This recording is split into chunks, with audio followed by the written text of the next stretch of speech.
Ora então, muito boa tarde, boa noite ou bom dia, depende da altura em que estiverem a ver o podcast do meu caro Pedro Cardona. E hoje é caso para se dizer que se virou o feitiço contra o feiticeiro.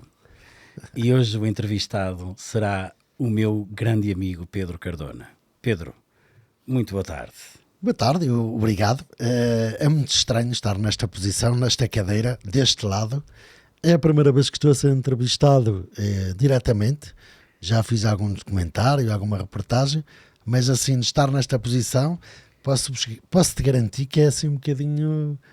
Digamos que é estranho, é ingrato. É um batismo, no fundo. Parece que está tudo sobre mim. No fundo, isso é interessante porque é o princípio da reciprocidade, porque eu também tive, digamos, o prazer de estar aqui a ser entrevistado por ti num momento extraordinário. Há 2 anos e qualquer coisa. Há cerca de 2 anos, exatamente, e uma experiência extraordinária que tive a oportunidade de viver, a qual tu me proporcionaste, e efetivamente não deixa de ser engraçado podermos ter esta inversão do sujeito, digamos assim. E é muito interessante porque, digamos que era quase aquele podcast que faltava, é ouvir o nosso Pedro Cardona na sua perspectiva de imenso portista, de um imenso portismo, um portista enorme, dos 7 costados e mais alguns. E vamos aqui hoje também falar um bocadinho da tua vida, que está obviamente inextrincavelmente ligada ao Futebol Clube do Porto. Sim. Não é, Pedro? É. E praticamente desde que me conheço que o Futebol Clube do Porto faz parte da minha vida. Mas vamos a isso. É isso mesmo, porque é desde o dia em que eu nasci, como diz a canção. É. Não é, Pedro? É verdade. E obviamente vamos começar aí mesmo pelos teus primeiros passos, no fundo, na tua infância e o Futebol Clube do Porto. E é aquela pergunta que eu acho extraordinária que tu inicias sempre, que é: então quem é o Pedro Cardona? De onde vem este Pedro Cardona? Os primeiros dias, os primeiros anos de vida, quem é o Pedro Cardona? Ora, em primeiro lugar, boa tarde, e boa tarde a todos os nossos seguidores que estão aqui a ver este podcast. Bem-vindos, espero que gostem desta conversa que vamos aqui ter os dois, a dois. Pedro Cardona é um vilarrealense de Gema, nasceu aqui em Vila Real, muito perto aqui de onde estamos, perto ali do bairro Latino, a Rua dos Ferreiros, onde é mesmo porta com porta com o shopping, o nosso shopping lá. E foi aí que eu nasci, na clínica do Dr. Otílio. Passo agora a publicidade, mas já não existe essa clínica. Pronto, e nasci com paralisia cerebral, que me foi detectada por volta dos 4, 5 meses de idade. O meu pai começou a notar algumas coisas que não estavam bem, e entretanto levaram-me a especialistas, fui avaliado por vários médicos de várias especialidades, e aos 9 meses, 8 meses e meio, 9 meses, que há dias estava a arrumar a minha documentação e encontrei isso. Entre os 8 e 9 meses fui para Coimbra, onde estive lá até fazer os meus 3 anos, a fazer reabilitação, que me afetou, portanto, a parte motor do lado esquerdo. E depois, aos 3 anos, que entrando para o jardim de infância, tive que vir para Vila Real, onde morava, porque até aí eu ia para Coimbra, ficava lá umas temporadas, depois regressava, e passei a fazer reabilitação. Portanto, vamos chegar agora aí ao Futebol Clube do Porto. Passei a fazer reabilitação no Porto, portanto ficava mais perto de Vila Real, e não foi por isso que me tornei portista, mas também pode ter ajudado. Pronto, e nos primeiros tempos de vida assim era. Vila Real Porto fazia isto todas as semanas. Aquilo que eu até li alguns, viagens intermináveis, não é? Viagens intermináveis, porquê? Porque não tínhamos via rápidas, não tínhamos a IP4, não tínhamos autoestradas, era tudo pela Estrada Nacional número 15. Portanto, nós tínhamos que sair daqui de Vila Real, passávamos Parada de Cunhos, Arrabange, a Campié, Boa Vista, Alto Espinho, depois tínhamos que descer o Marão, chegar a Amarante, e depois aí já apanhávamos uma estrada nacional que já era aceitável.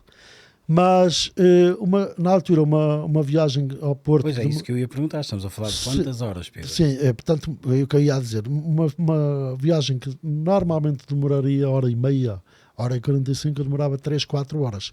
E porquê? Porque eu enjoava muito.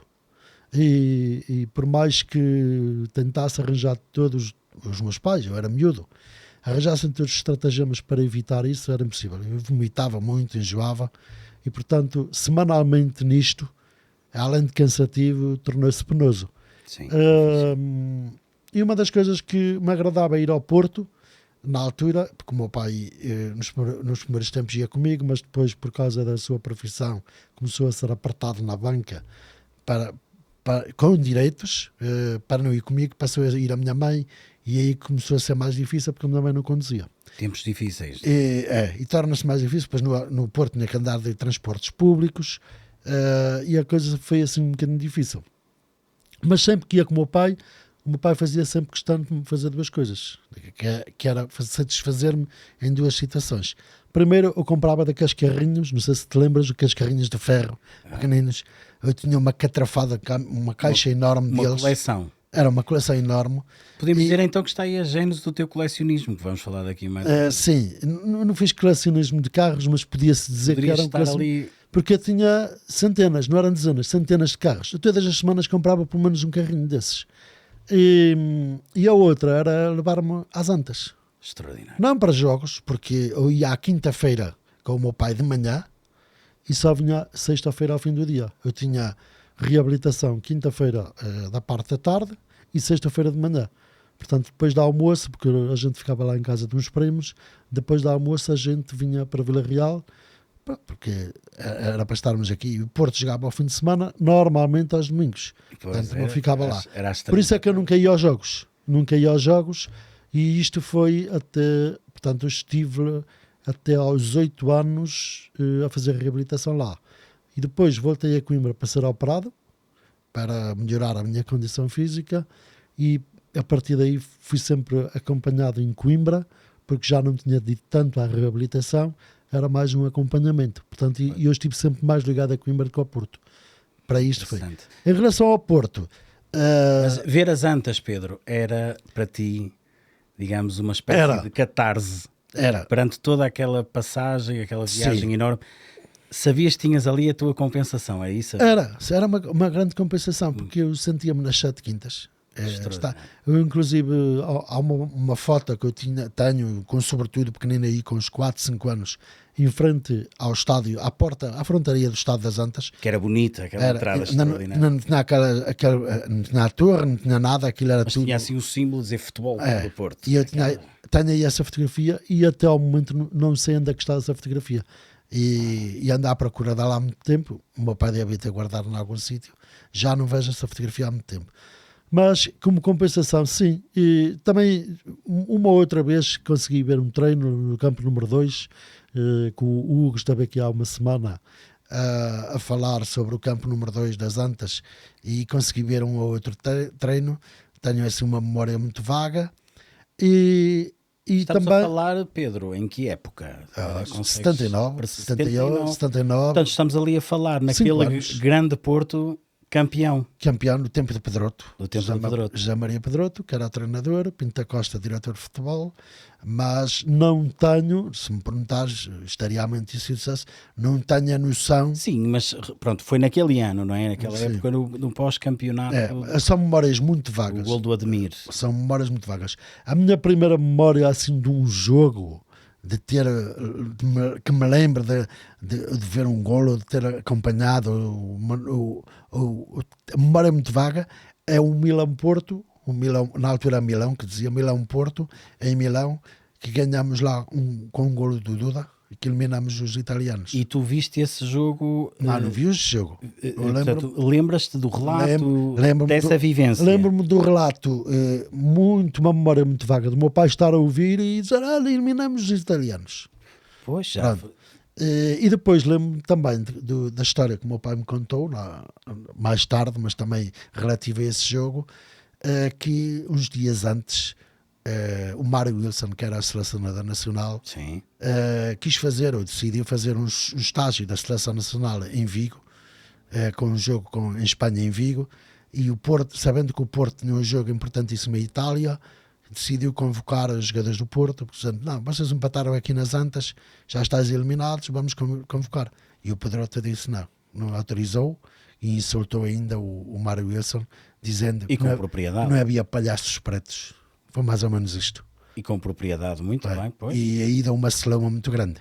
E foi quando aí o Pinto da Costa foi a uma entrevista, isto também já me foi contado, eu claro que não me lembro, que depois desse jogo, Pinto da Costa foi a uma entrevista à RTP e disse que mais ou menos isto, que cuidado, que agentes do Porto podem andar adormecidas, mas no seu símbolo há um dragão que pode acordar a qualquer altura.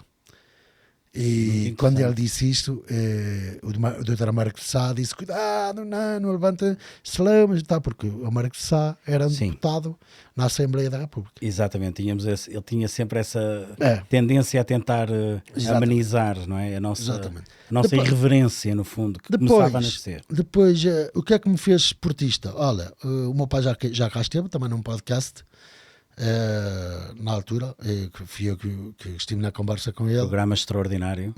Aconselho todos a verem. E na altura o meu pai falou do tio avô dele, que fez portista, porque era um solteirão, e eu não vou estar aqui a alongar porque isso está explicado, e passou o portismo ao meu pai. O meu pai influenciou-me grandemente, quer a mim, quer ao meu irmão, mas o meu irmão nunca é portista, mas não se prende por nada.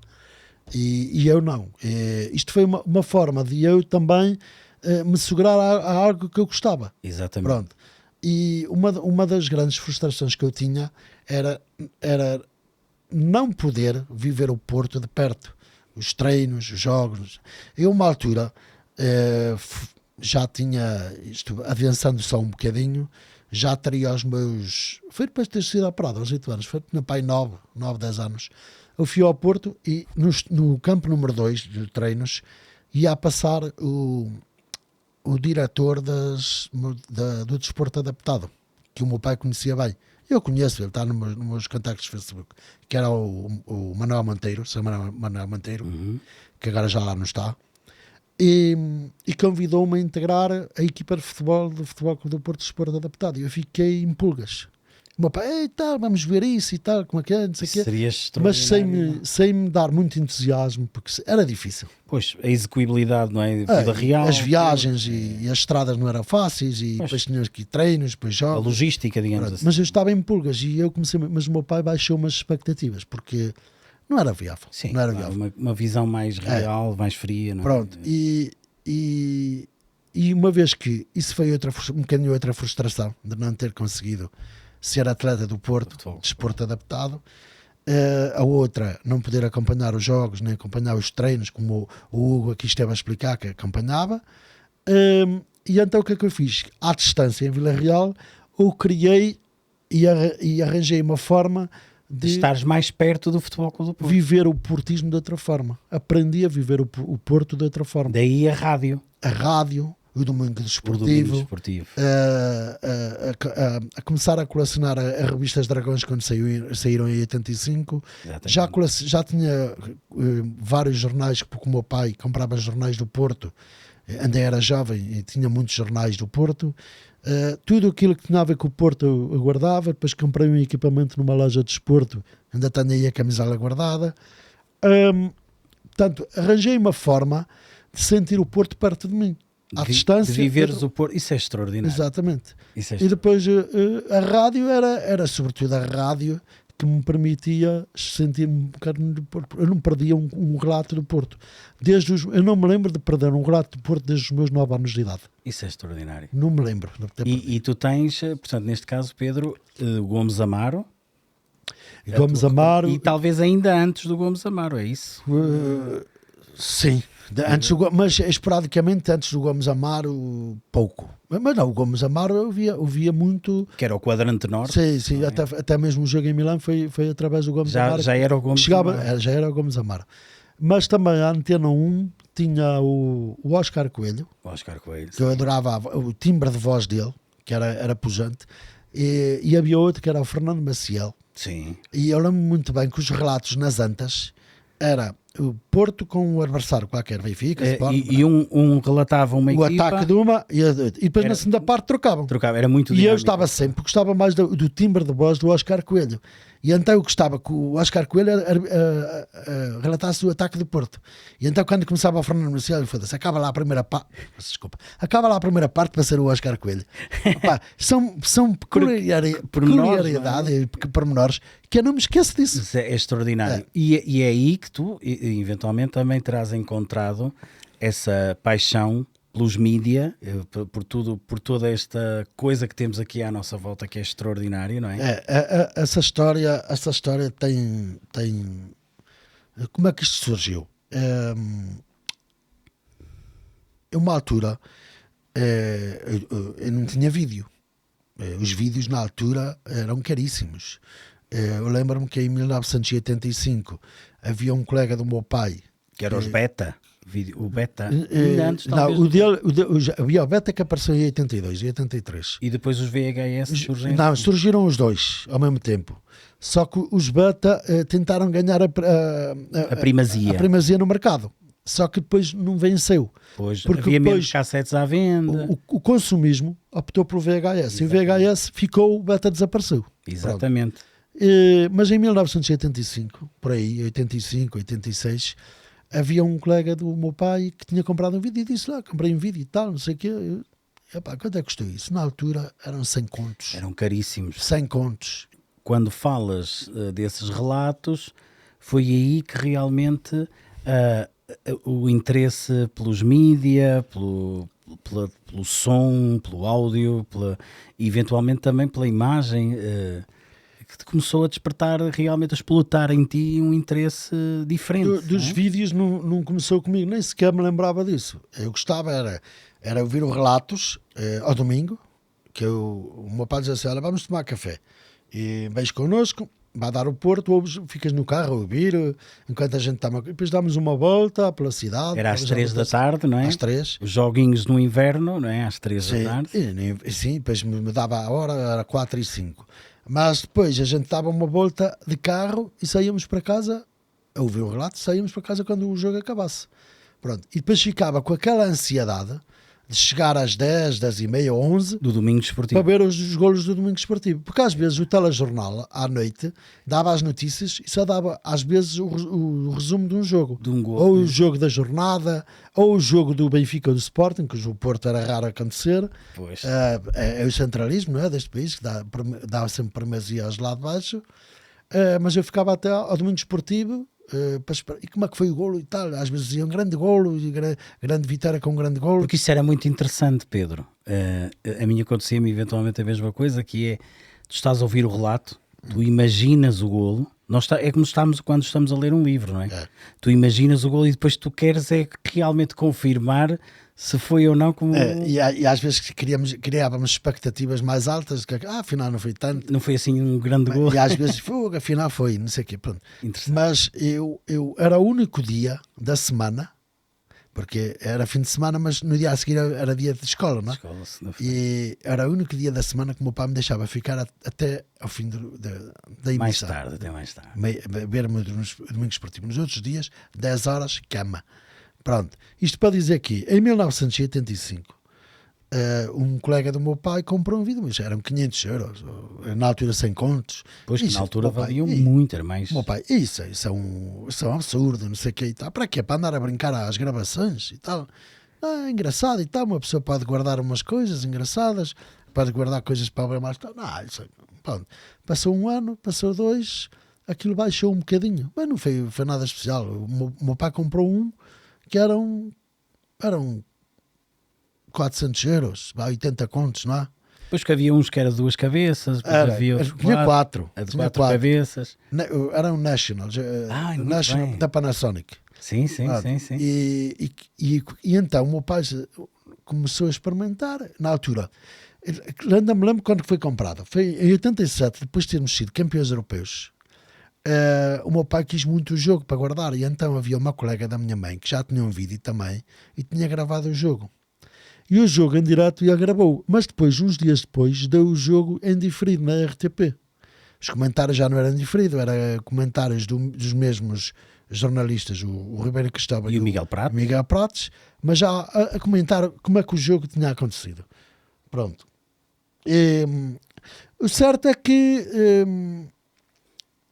gravou um jogo e o meu pai depois ganhou aquela coisa, aquela vontade de ter um vídeo para gravar as coisas, para andar a pedir. Registado. Pronto. Compramos aquilo em novembro e 4 ou 5 dias antes do Porto ir a Amsterdão ou a Ajax Para a a jogar a Supertaça. Supertaça Europeia. O meu pai queria tentar configurar aquilo, não sabia ligar. Eu também não era um miúdo, não sabia ligar. Não vale a pena, não sei ligar isto, não sei o que. Pediu a um colega dele. O colega dele, eu já tenho de cá, não sei o que, não sei. Gravou aquilo, ligou mal aquilo dava a imagem toda distorcida e tal. Nunca me esqueci disso. Pronto. Depois disso, chamou lá um técnico e ele ligou-lhe aquilo direitinho. Para emparelhar a televisão com o vídeo. Com o vídeo, com o os sinal cabos. recebido da... Era com cabos coaxiais na altura. Exatamente, aqueles brancos. Brancos, e ponto. coaxial. Um ia ao vídeo, o vídeo ia à televisão. E ele recebia o sinal. Exatamente. Para ficar com o registro. A partir daí, tudo ligadinho, o meu pai começou a gravar religiosamente os resumos todos do Domingo Desportivo, as notícias do remate e os poucos jogos que deram na televisão. Pronto. E é aí que nasce o teu extraordinário ser. É aí que nasce a videoteca. A videoteca que até hoje ainda existe. Ainda hoje continua. Andei esta madrugada não, de manhã, quando me levantei às 7h30, fui gravar as coisas de ontem à noite, porque ontem não tive tempo. E está tudo atualizado até ao momento. Eu a partir dos meus 18 anos, comecei eu a pegar nessas coisas. O meu pai já a perder um bocadinho a paciência, e uma vez que ele via que eu era responsável e que eu gostava mesmo, disse, olha, pega lá isto e traz. Digamos, o teu pai lançou a semente, digamos assim, não é? Exato. Pelo gosto, pelo registro, pela documentação, porque isto efetivamente é uma documentação. Sim, mas o meu pai não fez isso com colecionar. Exato, com aquela propósito. Era gravar. Tanto que ele às vezes no meio, isto é para resumos de reportagens. E gravava resumo. Depois aparecia uma música dos tempos deles, uma balsa, ou um tango, ou um Júlio Iglesias, e pá, vou gravar isto. Opá, eu ficava lixado. Exato, depois Eu, alterava ali o alinhamento. Depois fazes tu a montagem. Com um VHS era chato. Sim, Pronto. sim. Mas depois houve aí uma fase em que eu queria mais sair à noite e pedia, olha, grava tu. E eu, é assim, não tenho paciência, mas pronto, e ela acabava lá por gravar e pronto. Mas nunca deixei de gravar. É extraordinário. E depois daí teres conseguido, digamos, juntar... Vai fazer 40 anos agora. 40 anos. 40 anos. E daqui a 10 anos, um ano e meio, vá. Podemos falar de quilómetros e quilómetros de fita. Fita? Agora não é fita. Agora, sim, eu estou, digamos, a usar aqui uma espécie de metáfora. Mas agora, se falarmos agora, são terabytes e terabytes e terabytes que nunca mais acabam. E é inacreditável, é assim um espólio, uma riqueza. Não sei se desde amanhã, o meu filho não tem interesse muito por isso. Gosta de ver, vive o Porto, mas é importante, e se calhar seria interessante, Pedro, dizer isto, é algo que me está a ocorrer agora, mas eu acho que seria interessante acautelares de alguma forma na flor da tua idade, ainda estás pleno de força, não é?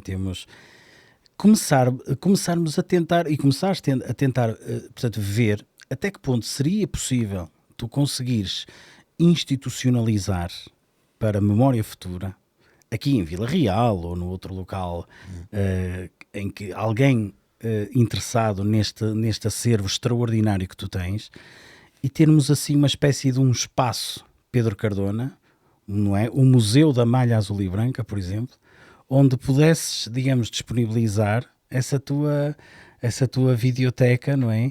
Estava lá para a posteridade. Para a posteridade, digamos assim, e podê-la, digamos... Mas isso teria que o Futebol Clube do Porto estar também no...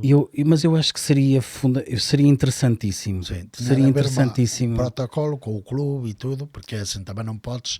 E depois tens as questões dos direitos autorais e tudo. Sim, eu acho que isso seria, digamos, possível. Eu não me ocorre agora, mas conheço, ouvi na Antena 1 há uns tempos também justamente um podcast de alguém que conseguiu, porque também fazia registros áudio, na altura, penso que eram registros áudio, e que conseguiu, digamos, estabelecer e organizar por datas, portanto, registros áudios da rádio, digamos assim, da rádio, estamos a falar das origens da rádio em Portugal, e conseguiu depois institucionalizar tudo aquilo que ele foi, digamos, juntando na sua vida. Sim. Não me recordo agora o nome da pessoa, pois oportunamente até poderei adir até nos comentários deste podcast, porque foi realmente uma entrevista, e estava agora a ouvir-te e estava a lembrar-me disso, e seria interessantíssimo que o clube, o Futebol Clube do Porto, conseguisse também ter junto de ti de toda esta paixão, de todo este amor, digamos, plasmado em áudio e em vídeo. E seria interessante tu, digamos, para a memória futura, para os nossos bisnetos, não perderem a extraordinária história do Futebol Clube do Porto, não é? Mas tinha que ser uma coisa que partisse mesmo de alguém, de uma forma desinteressada, sem segundas intenções, obviamente. mesmo para preservar este património. Era isso que eu acho, para não se perder. Porque a própria RTP já perdeu tanta coisa que eu tenho e que eles não têm. É verdade. Eu tenho conhecimento disso. E não teve pégio nenhum em destruir um canal no YouTube, que era os Filhos de Dragão. Era espetacular. Que eu estava lá em coautoria, portanto éramos dois, era eu e o Paulo Bizarro, e que a RTP não teve pégio nenhum em destruir esse canal no YouTube, que não tínhamos ganhos nenhuns, não era monetizado o canal. Era uma simples paixão. Era uma simples partilha. Um amor. Com todos os esportistas e com todos os esportistas que quisessem ver e reviver e lembrar os factos e as memórias.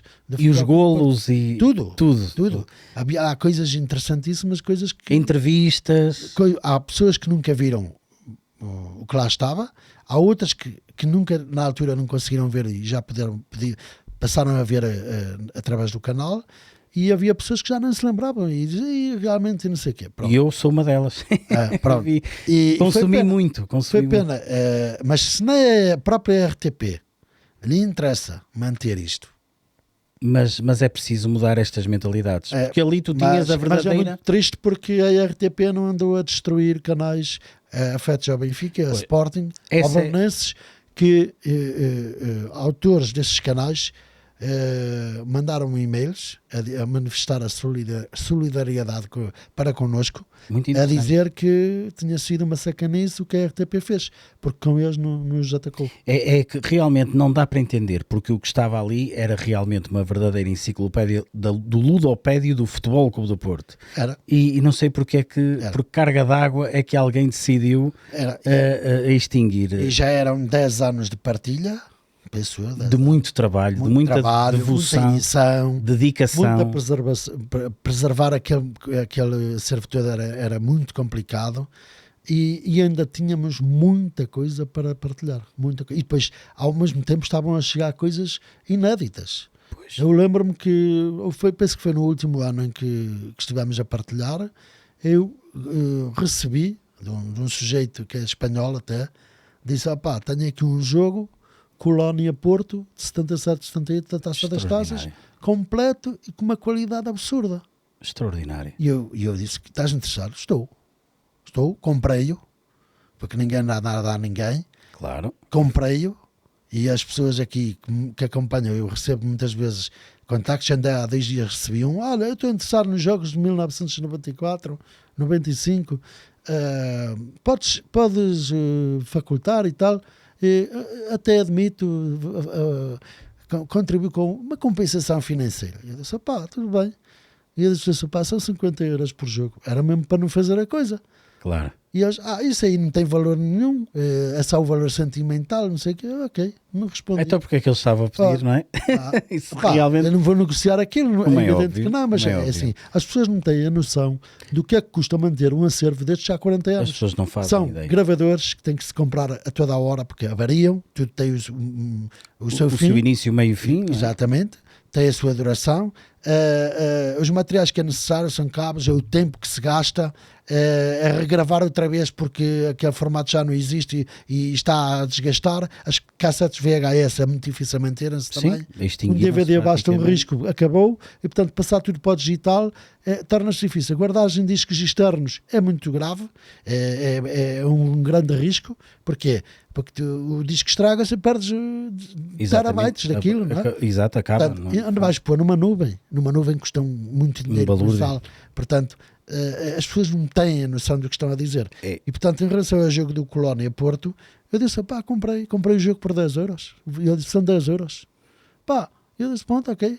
Se fossem 20, eu dava 20. Extraordinário. E pronto, e partilhei esse jogo gratuitamente, meti lá uma marca d'água, o Porto Canal pegou, fez um zoom e eliminou a minha marca d'água. E passou este jogo no universo Porto da Bancada. Nem me veio perguntar se podia, se não podia, apesar dos direitos autorais não serem mais, mas veio buscar aqui ao canal. Claro. Para perceber. Não, é uma falha. É uma falha. Mas pronto, eu também já utilizei imagens do Porto Canal, também não lhes pergunto, porque eles também tiveram a liberdade de me vir buscar imagens que eu tinha no canal. Mas também tem que se dizer, é justo dizer isto, também não me cortaram. Nunca fui pronto, censurado, digamos assim. Censurado, exatamente, era essa a palavra, por usar imagens do Porto Canal. Tem que se fazer justiça a isso. É uma pena. Fica aqui, digamos, a primeira abordagem àquilo que um dia poderá ser, digamos, uma valorização efetiva de tudo o que conseguiste, digamos, criar, de toda esta enorme árvore que tu criaste em torno daquilo que é a história do Futebol Clube do Porto. Depois surgiram mais jornais que me faltavam, mais revistas, mas foi tudo que era acervo bibliográfico de Porto, eu continuo. Pois, não estamos só a falar de vídeos. Estamos a falar de jornais, revistas, livros, as biografias de jogadores, de treinadores, tudo, do presidente. Portanto, é a história do Futebol Clube do Porto. Tudo que seja relacionado com o Futebol Clube do Porto, até discos de vinil, que eu tenho ali, vocês já há bocadinho viram ali, tu viste bem. E depois, mais recentemente, estamos em 2025, aí por 2010, 2011, eu decidi começar a colecionar camisolas de jogo. Exatamente, também íamos falar mas desisti ao fim de 10 anos, 11 anos, porque... Foi algo que também viveste com muita paixão, eu senti isso. Mas não foi isso, foi o que se passou, o que se estava a passar, havia muita falcatrua, começou-se a fazer muitas imitações, e eu perdi totalmente a paixão. Aquele gosto genuíno inicial, não é? E decidi vender aquela minha coleção. Porque falávamos de camisolas de jogo, de grandes jogadores, decidi passar a quem realmente está, não vou dizer quem, porque mas determinado, pediu anonimato. E eu tenho que respeitar isso. Claro. E decidi passar a minha coleção, está a tratar bem dela e tenho a certeza que tem uma coleção fantástica e penso que vai conservar isso. Acredito que sim.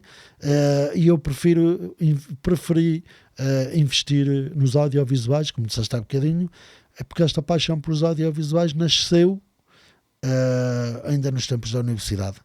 Porque eu queria muito comunicação social, gostava de fazer este tipo de trabalhos, jornalismo, comunicação, só que depois acabei por entrar na Covilhã, em comunicação social, só que depois a casa, o apoio dos pais falou mais alto e acabei por ficar aqui na UTAD em Vila Real por comodismo. E passados uns anos arrependi-me, mas pronto. Mas não deixas de estar agora, Pedro, a fazer aqui um trabalho com a tua malha azul e branca, não é? Faço com gosto, não ganho nada com isso, mas digo o que quero, digo o que me apetece, sou livre. Independente. Sou livre de fazer aquilo que me apetece, com respeito, naturalmente. Não é óbvio. Mas sou eu que decido o que faço aqui.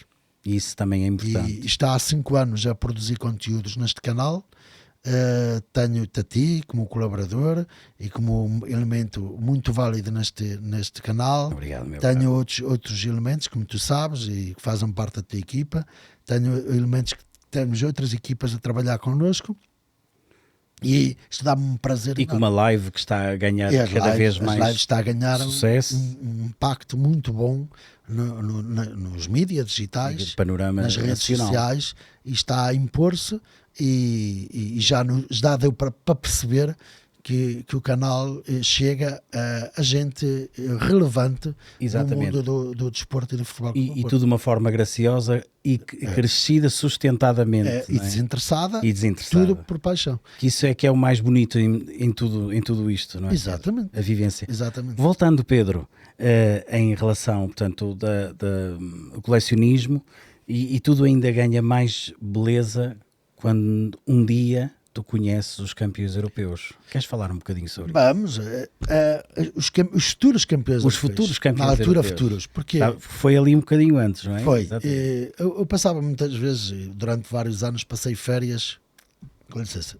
na Póvoa de Varzim. Muitos anos mesmo. Já a minha avó passava lá as férias, depois o meu pai ia com a minha avó, também depois casou-se e íamos para lá para passar férias. Não era todos os anos, mas muitos anos. E em setembro de 1986, o meu pai tirava mais férias para setembro do que na época alta. Já de propósito, a gente também não começava logo as aulas, era mais para o final de setembro. E nós, primeira quinzena, fomos para a Póvoa de Varzim. E foi no ano em que o Futebol Clube do Porto fez o rebaixamento do estádio. Pronto. O rebaixamento começou em maio, junho, e os primeiros jogos foram Vila feitos do Conde. na Maia, na pré-época, e jogou em Vila do Conde. Com o Rabat Ajax. Com o Rabat Ajax para a Taça dos Campeões Europeus. 9-0. 9-0 em casa. E jogou em casa também com os Chaves, na terceira ou quarta jornada, terceira penso eu. E foi na véspera deste jogo que eu conheci os futuros campeões europeus. Porque na primeira jornada recebemos o Benfica em Braga. Então como é que foi isso? Conta lá. Em Braga. Empatámos 2-2. O segundo jogo em casa foi com os Chaves. Como é que aconteceu? Lá está. Estávamos de férias. Sabíamos que o Porto ia fazer o treino da antevéspera, portanto sexta-feira, no campo número 2 das Antas. E o meu pai disse: olha, vamos lá ver o treino. Já falamos aqui com o Hugo na semana passada sobre o campo número 2. Aqueles treinos Aquilo estava à pinha. Estava sempre cheio de gente. E o meu pai disse: pá, não te preocupes, e eles vão treinar amanhã a Vila do Conde, porque vinha tudo nos jornais. E eu vou falar com o Gomes, que o Gomes é uma pessoa acessível e tal, o Fernando Gomes. Saudoso. A gente estava naquela rampa de acesso ao portão do Rabado, e eu estava encostado ali ao muro e tal, e veio o Gomes, o meu pai a bordo, já no fim do treino. E eu, em vez de me pôr atrás do meu pai ou ao lado do meu pai, não, me pôr atrás do Gomes para ele não me ver, porque eu estava super envergonhado e super atrapalhado. Não é Parecia fácil que tinha visto um Deus. encarar um ídolo. Não conseguia encarar, não conseguia. E o meu pai falou, explicou-lhe o que era, para tirar umas fotografias e tal, não sei o quê. Porque e tu tens essas fotografias, que eu já vi. Tenho, vamos passá-las aqui, e vamos vê-las aqui. E então marcámos para o dia a seguir uma conversa e tal, não sei o quê. Já foi extremamente atencioso. E depois, no dia Como era o seu apanágio. E no dia a seguir, em Vila do Conde, eles fazem o treino de véspera, sábado de manhã, um treino leve, que foi aberto também, em Vila do Conde. E à entrada e à saída tiramos as fotografias com os jogadores todos, quase todos lá. Portanto, na véspera do grande arranque até Viena. Sim, ainda não tínhamos jogado com o Rabat Ajax. Ainda íamos... Aquilo foi dia 5 ou 6 de setembro. Exato. Com o Rabat Ajax foi no dia 16, 17 de setembro, Lembro-me, 10 dias depois. sei que estava muito calor. Sim, Calor. aí já estava em Vila Real. E depois fui ver, nessa quinzena, fui ver o Rio Ave Porto, que foi lá em Vila de Conde, e vi o Porto Chaves. Portanto, também fui ver o jogo Porto Chaves em Vila São esses os teus primeiros jogos, ou já tinhas ido ver? Não, já tinha ido às Antas com 9 anos. Recordas-te do teu primeiro jogo? Nas Antas, lembro. Qual foi o teu primeiro jogo? 9 anos. Tinha 9 anos em 1983, em junho. Junho de 83. Um jogo de fim de época, de 82 a 83. Jogo de fim da época, já mesmo para acabar. Ganhámos 3-1 ao Servete num jogo particular nas Antas à noite. O teu primeiro jogo foi contra uma equipa suíça. Só tenho uma memória desse jogo. Estava em frente à grande área e lembro, a única imagem que tenho é um pontapé de canto a favor do Porto e o Eurico a saltar a bola para cabecear. É a única coisa que me lembro. É o primeiro golo? Não. Só me lembro Ah, disso. tu só tens essa Só me lembro disso. imagem fotográfica. Só me lembro disso. A imagem fotográfica é essa. O Eurico a saltar e a cabecear, mais nada. Que engraçado. Pá, não sei porque é que ficou isso marcado. Tu tinhas, especificamente, tinhas 9 anos, foi o que 9 disseste? anos. 83, 9 anos. Portanto, eu tinha feito 9 anos em abril. Portanto, então estamos aqui a falar, portanto, esse foi, digamos, o primeiro jogo. Sim. Falaste, portanto, de... Depois só voltei às Antas. No jogo, o Hugo falou nisso com o Sporting da Covilhã. o Sporting da Covilhã, Jogo- o jogo jogo do que nos dá título, o bicampeonato. o 4-2. O 4-2 que nos permite depois no ano a seguir ir à Taça dos Campeões e ganhar a prova. Exatamente, o Sporting Covilhã que já tinha descido divisão, que vai ali Já bater o tinha, pé. Já tinha. Vai ali bater o pé. O Arthur Semedo, penso eu, que nos ia nos tramando. Foi. E lembro-me nesse dia o jogo começar às 5, era verão, Sim. a hora de verão, e entrar no estádio à 1 da tarde, na arquibancada. E já cheio de gente. Na arquibancada. Não, debaixo da arquibancada. Debaixo da arquibancada. Da 1 da manhã à 1 da tarde já estava aquilo à pinha para entrar. Faltavam 2, 3 horas para o jogo, estava o estádio já à pinha, já não cabia ninguém. Era a ansiedade de sermos campeões, não é? Também. Mas foi uma coisa que nunca mais me esqueci. Eu e depois- recordo-me bem desse jogo. Estarmos a ganhar 1-0 com o André, depois ficamos a perder 2-1 e o estádio todo em silêncio. Entretanto, o Boa Vista marca, e Marca, nós porque também respiramos e a força daí começa a ir outra vez. E demos a volta, depois o pontapé de Moinho do Gomes, Aquele gol o histórico. cabeceamento, e o Eloy, depois O loirinho, o loirinho até Eloy. cai para dentro da baliza e queixa-se da perna a marcar o gol ali, justo, não sei. Extraordinário. Esse jogo marca-me. Esse é o segundo jogo que eu tenho. É o segundo jogo. Depois só voltei às Antas depois do rebaixamento, muito depois. Já mais tarde. Portanto, o jogo com o Covilhã ainda não estava o rebaixamento feito. Sim. Foi o último jogo para o campeonato, porque depois ainda fizemos 1 ou 2 jogos particulares. Um jogo de homenagem aos campeões, já não sei que agora com quem, mas fizemos um. Foi o último jogo antes do rebaixamento. E depois só voltei em 89, por aí. Antes, depois já não Isso e mais tarde. Não fui ver a Supertaça Europeia, não fui ver O Ajax. jogos da Taça dos Campeões com o Brondi, nada disso. Fui em 89 com o Flacara Morani. Flacara Moreni. Só há imagens desse jogo Isso é feitas interessantíssimo. por um amigo do meu pai que fez a filmagem amadora. Não há resumos da RTP. Estava no estádio e filmou. Filmou. Eu tenho imagens desse jogo. Espetacular. Isso é de uma raridade, é uma coisa extraordinária. Lá está, são essas coisas que não se podem perder, esses registros inolvidáveis que ficam para a posteridade e para a eternidade. Exatamente. Mas falando depois também, não obstante estás presente, obviamente, houve jogos que também que te marcaram. 84, Basileia. Ora, 84 não é propriamente só pelos jogos, é pelas memórias que me causou, Era os isso. sentimentos que me causaram. Ou O que é que seja, sentiste nesse dia? Nesse 2-1 roubado, digamos assim? não, as minhas memórias vão mais para a caminhada até lá. Ok, Porquê? muito bem. Foi o primeiro ano em que eu efetivamente acompanhei o Porto via rádio, em que acompanhava os jogos do início ao fim. Foi a primeira época. Antes era um jogo aqui, outro acolá, mas não era sempre. E a partir dali é que eu comecei a acompanhar o Porto via rádio, todos os jogos. Lembro-me de passarmos o Zagreb, o Glasgow Rangers, o Zagreb, Glasgow Rangers, é assim. Depois, quando foi o jogo com o Shakhtar nos quartos de final, Da Ucrânia. eu lembro de estar a ouvir na rádio o jogo nas Antas e aos 25 minutos estávamos a perder 2-0 e eu disse, pronto, já fomos, mas eu estava totalmente em baixo, mas o Porto dá a volta ao resultado, 1-2, 2-2, 3-2 e o meu pai disse, esta equipa as equipas da União Soviética não dá hipótese a ninguém. E eu disse, mas pode ser que passemos já. Não tenhas ilusões, dizia ele. Eu lembro-me bem. Eu lembro-me destas coisas, não tenhas ilusões. Espetacular. Pronto. Mas o jogo lá eram mais 3 ou 4 horas lá. Sim, era o fuso horário. E o jogo lá foi jogado às 3 horas de cá. E eu andava na escola do primeiro ciclo, primária. Eu recordo-me disso porque mais tarde, quando o Dinamo de Kiev Porto passou na televisão, também foi assim à tarde. Foi à tarde, mas já foi na Páscoa, atenção. Sim. Estamos a falar em 87. Sim, mas este aqui não foi na Páscoa, foi em março, mas ainda não tínhamos chegado à Páscoa. E o jogo era à tarde. E o meu pai disse assim, olha, o jogo do Porto vai ser às 3, vai dar na televisão. E ele disse, então, mas eu tenho escola. Não te preocupes, eu vou-te lá buscar e falo com a professora. Estava devidamente justificado. Fala com a professora. A minha professora tinha sido colega de magistério do meu pai.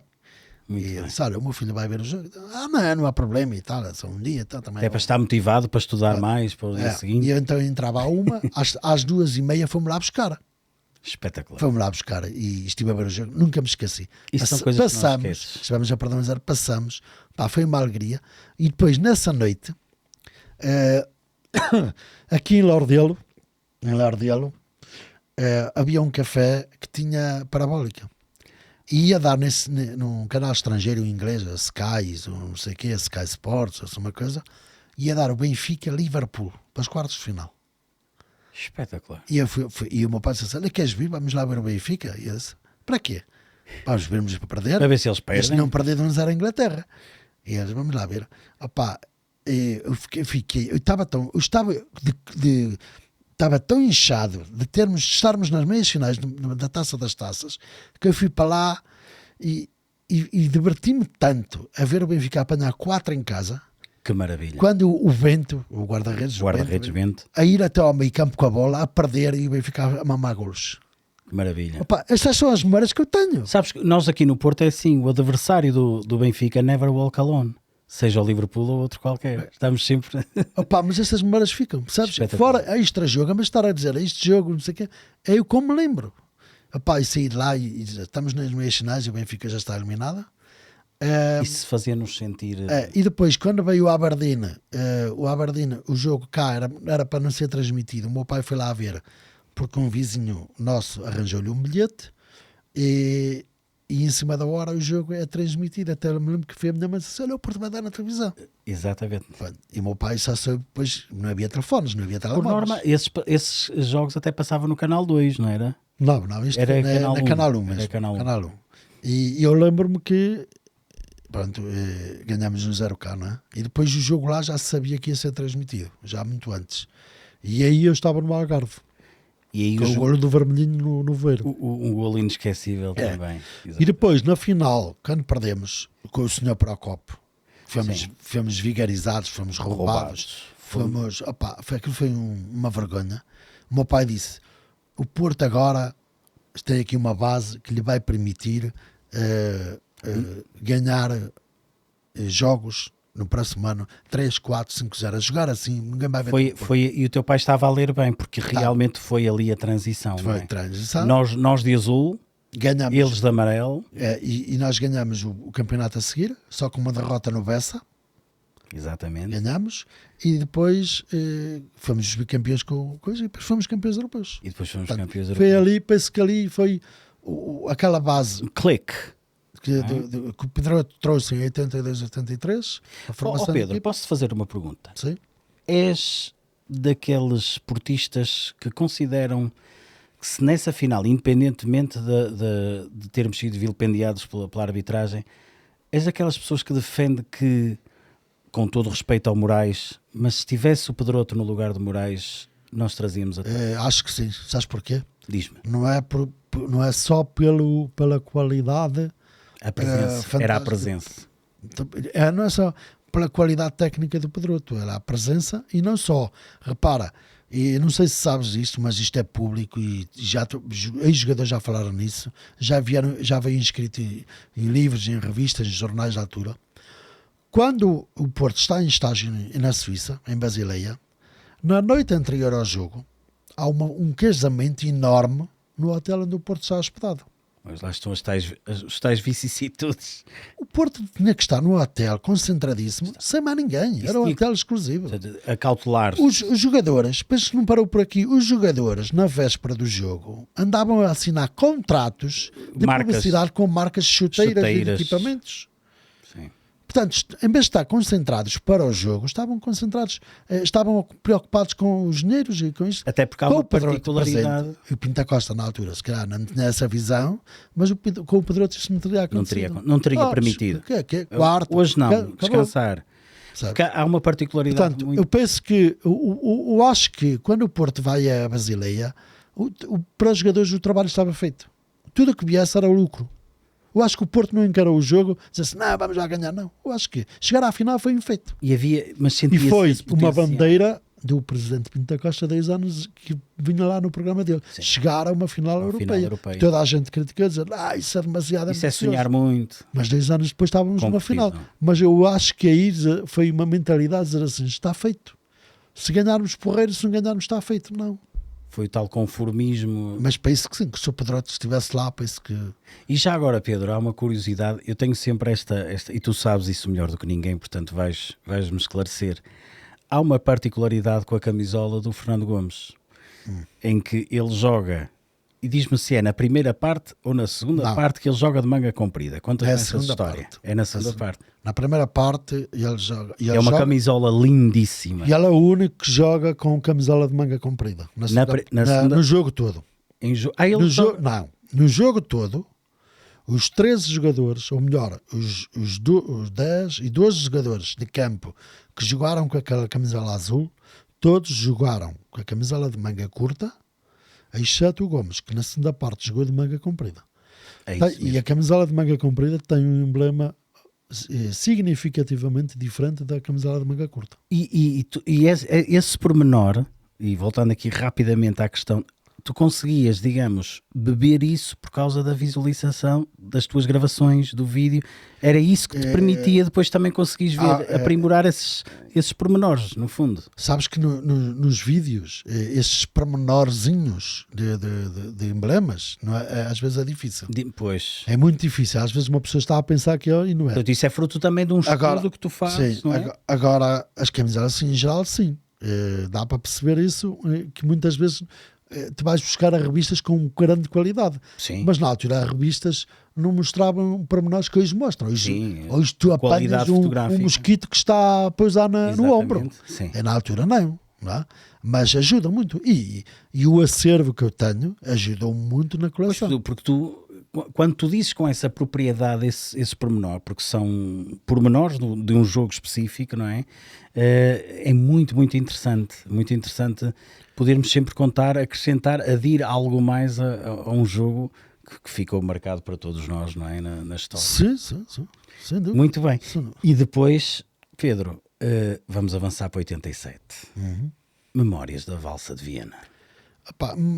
Memórias de 87.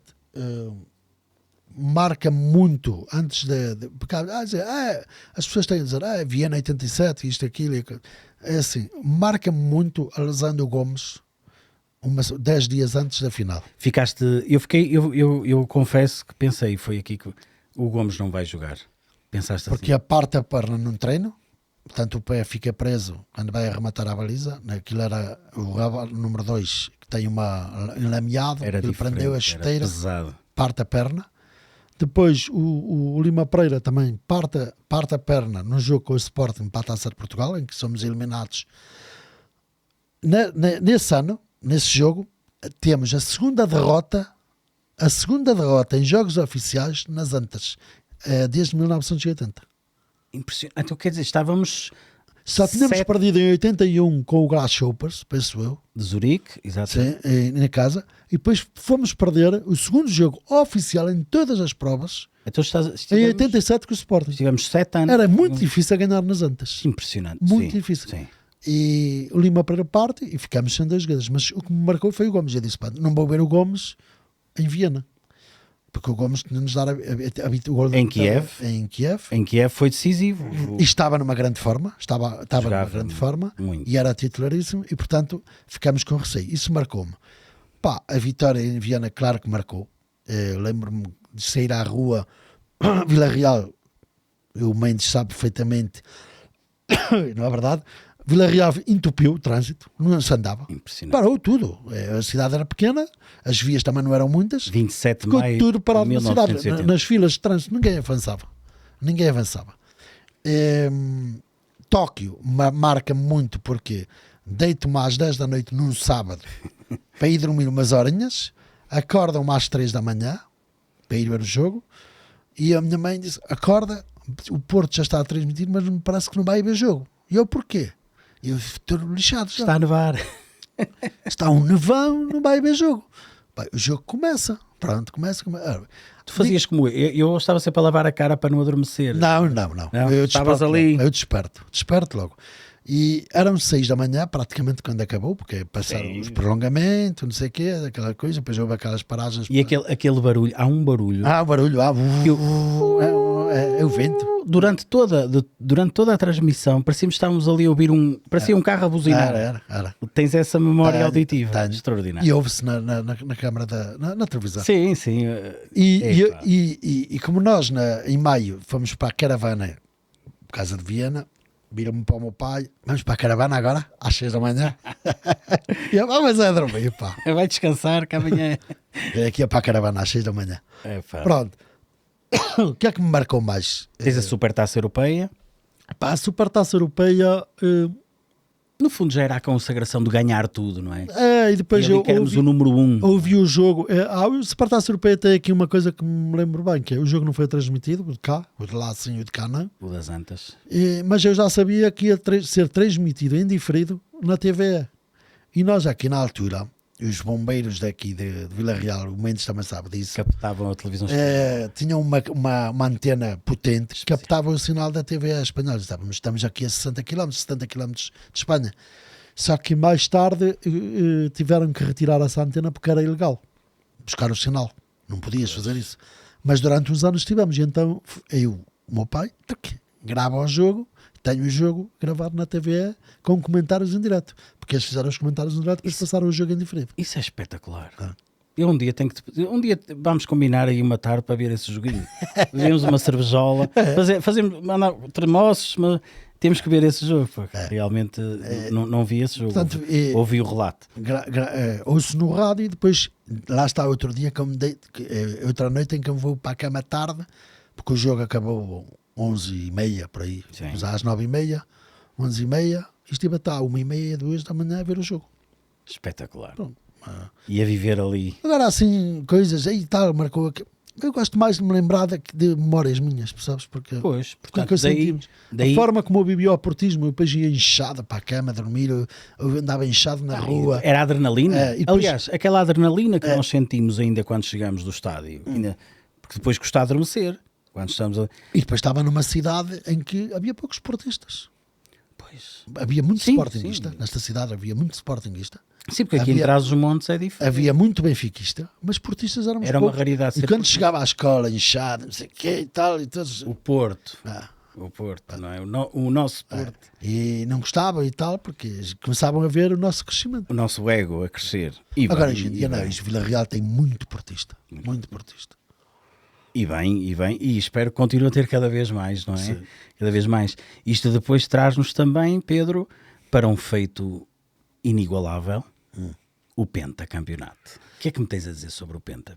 Olha, o Penta marca uma época em que nós nunca tínhamos sido tri, falhou no tempo do Pedroto, 79-80, falhou em 86 e depois 87. Também nesse caso foi por causa de um jogador que tinha jogado no Sporting, fez um autogolo muito estranho, não é? O Manaca. E depois nós fomos é uma história mal contada, não é? Ou pouco contada, mas aquilo tem muito que se diga. O Manaca era um jogador que estava no Guimarães e fez um autogolo emprestado pelo Sporting. Exatamente. Há um cruzamento para a área do Vitória de Guimarães e ele cabeceia para a própria cabecear para fora da área e cabeceia para a baliza. E essa história está um bocado mal contada, não achas, Pedro? Levantam suspeitas. Não sei se foi que deu mal na bola. Sabes que às vezes no cabeceamento queremos cabecear para um lado e vai para o outro. Há rumores que dizem que aquilo que era, se ele quisesse fazer aquilo, que não conseguia. Mas fica sempre aquela suspeita, não é? Mas fosse outro jogador, mas não, tinha que ser aquele que tinha sido jogador. Mas não foi só isso. É que nós íamos à frente no campeonato e nós no jogo, na Póvoa de Varzim, somos roubados pelo Veiga Trigo. Já o Veiga Trigo. Um panato sobre o Albertino. Já apitava nessa altura. Um panato sobre o Albertino na grande área do Varzim, que é à frente dele e ele não marca. Empatamos esse jogo. Já estava, digamos, como nós dizemos, com ela ferrada. Exato. Assim. E portanto o Sporting ganha o campeonato de 80, falhamos o tri. Em 87 falhamos porque estávamos já com o foco em Kiev. Nas meias finais. E depois em Viena. E vamos perder em Portimão. É verdade. E perdemos em Faro. Antes de Viena. Perdemos ali o Algarve, o campeão. Acabámos o campeonato com menos 2 pontos que o Benfica. Eu lembro-me que os meus amigos benfiquistas diziam que foi o Tri Naranjas.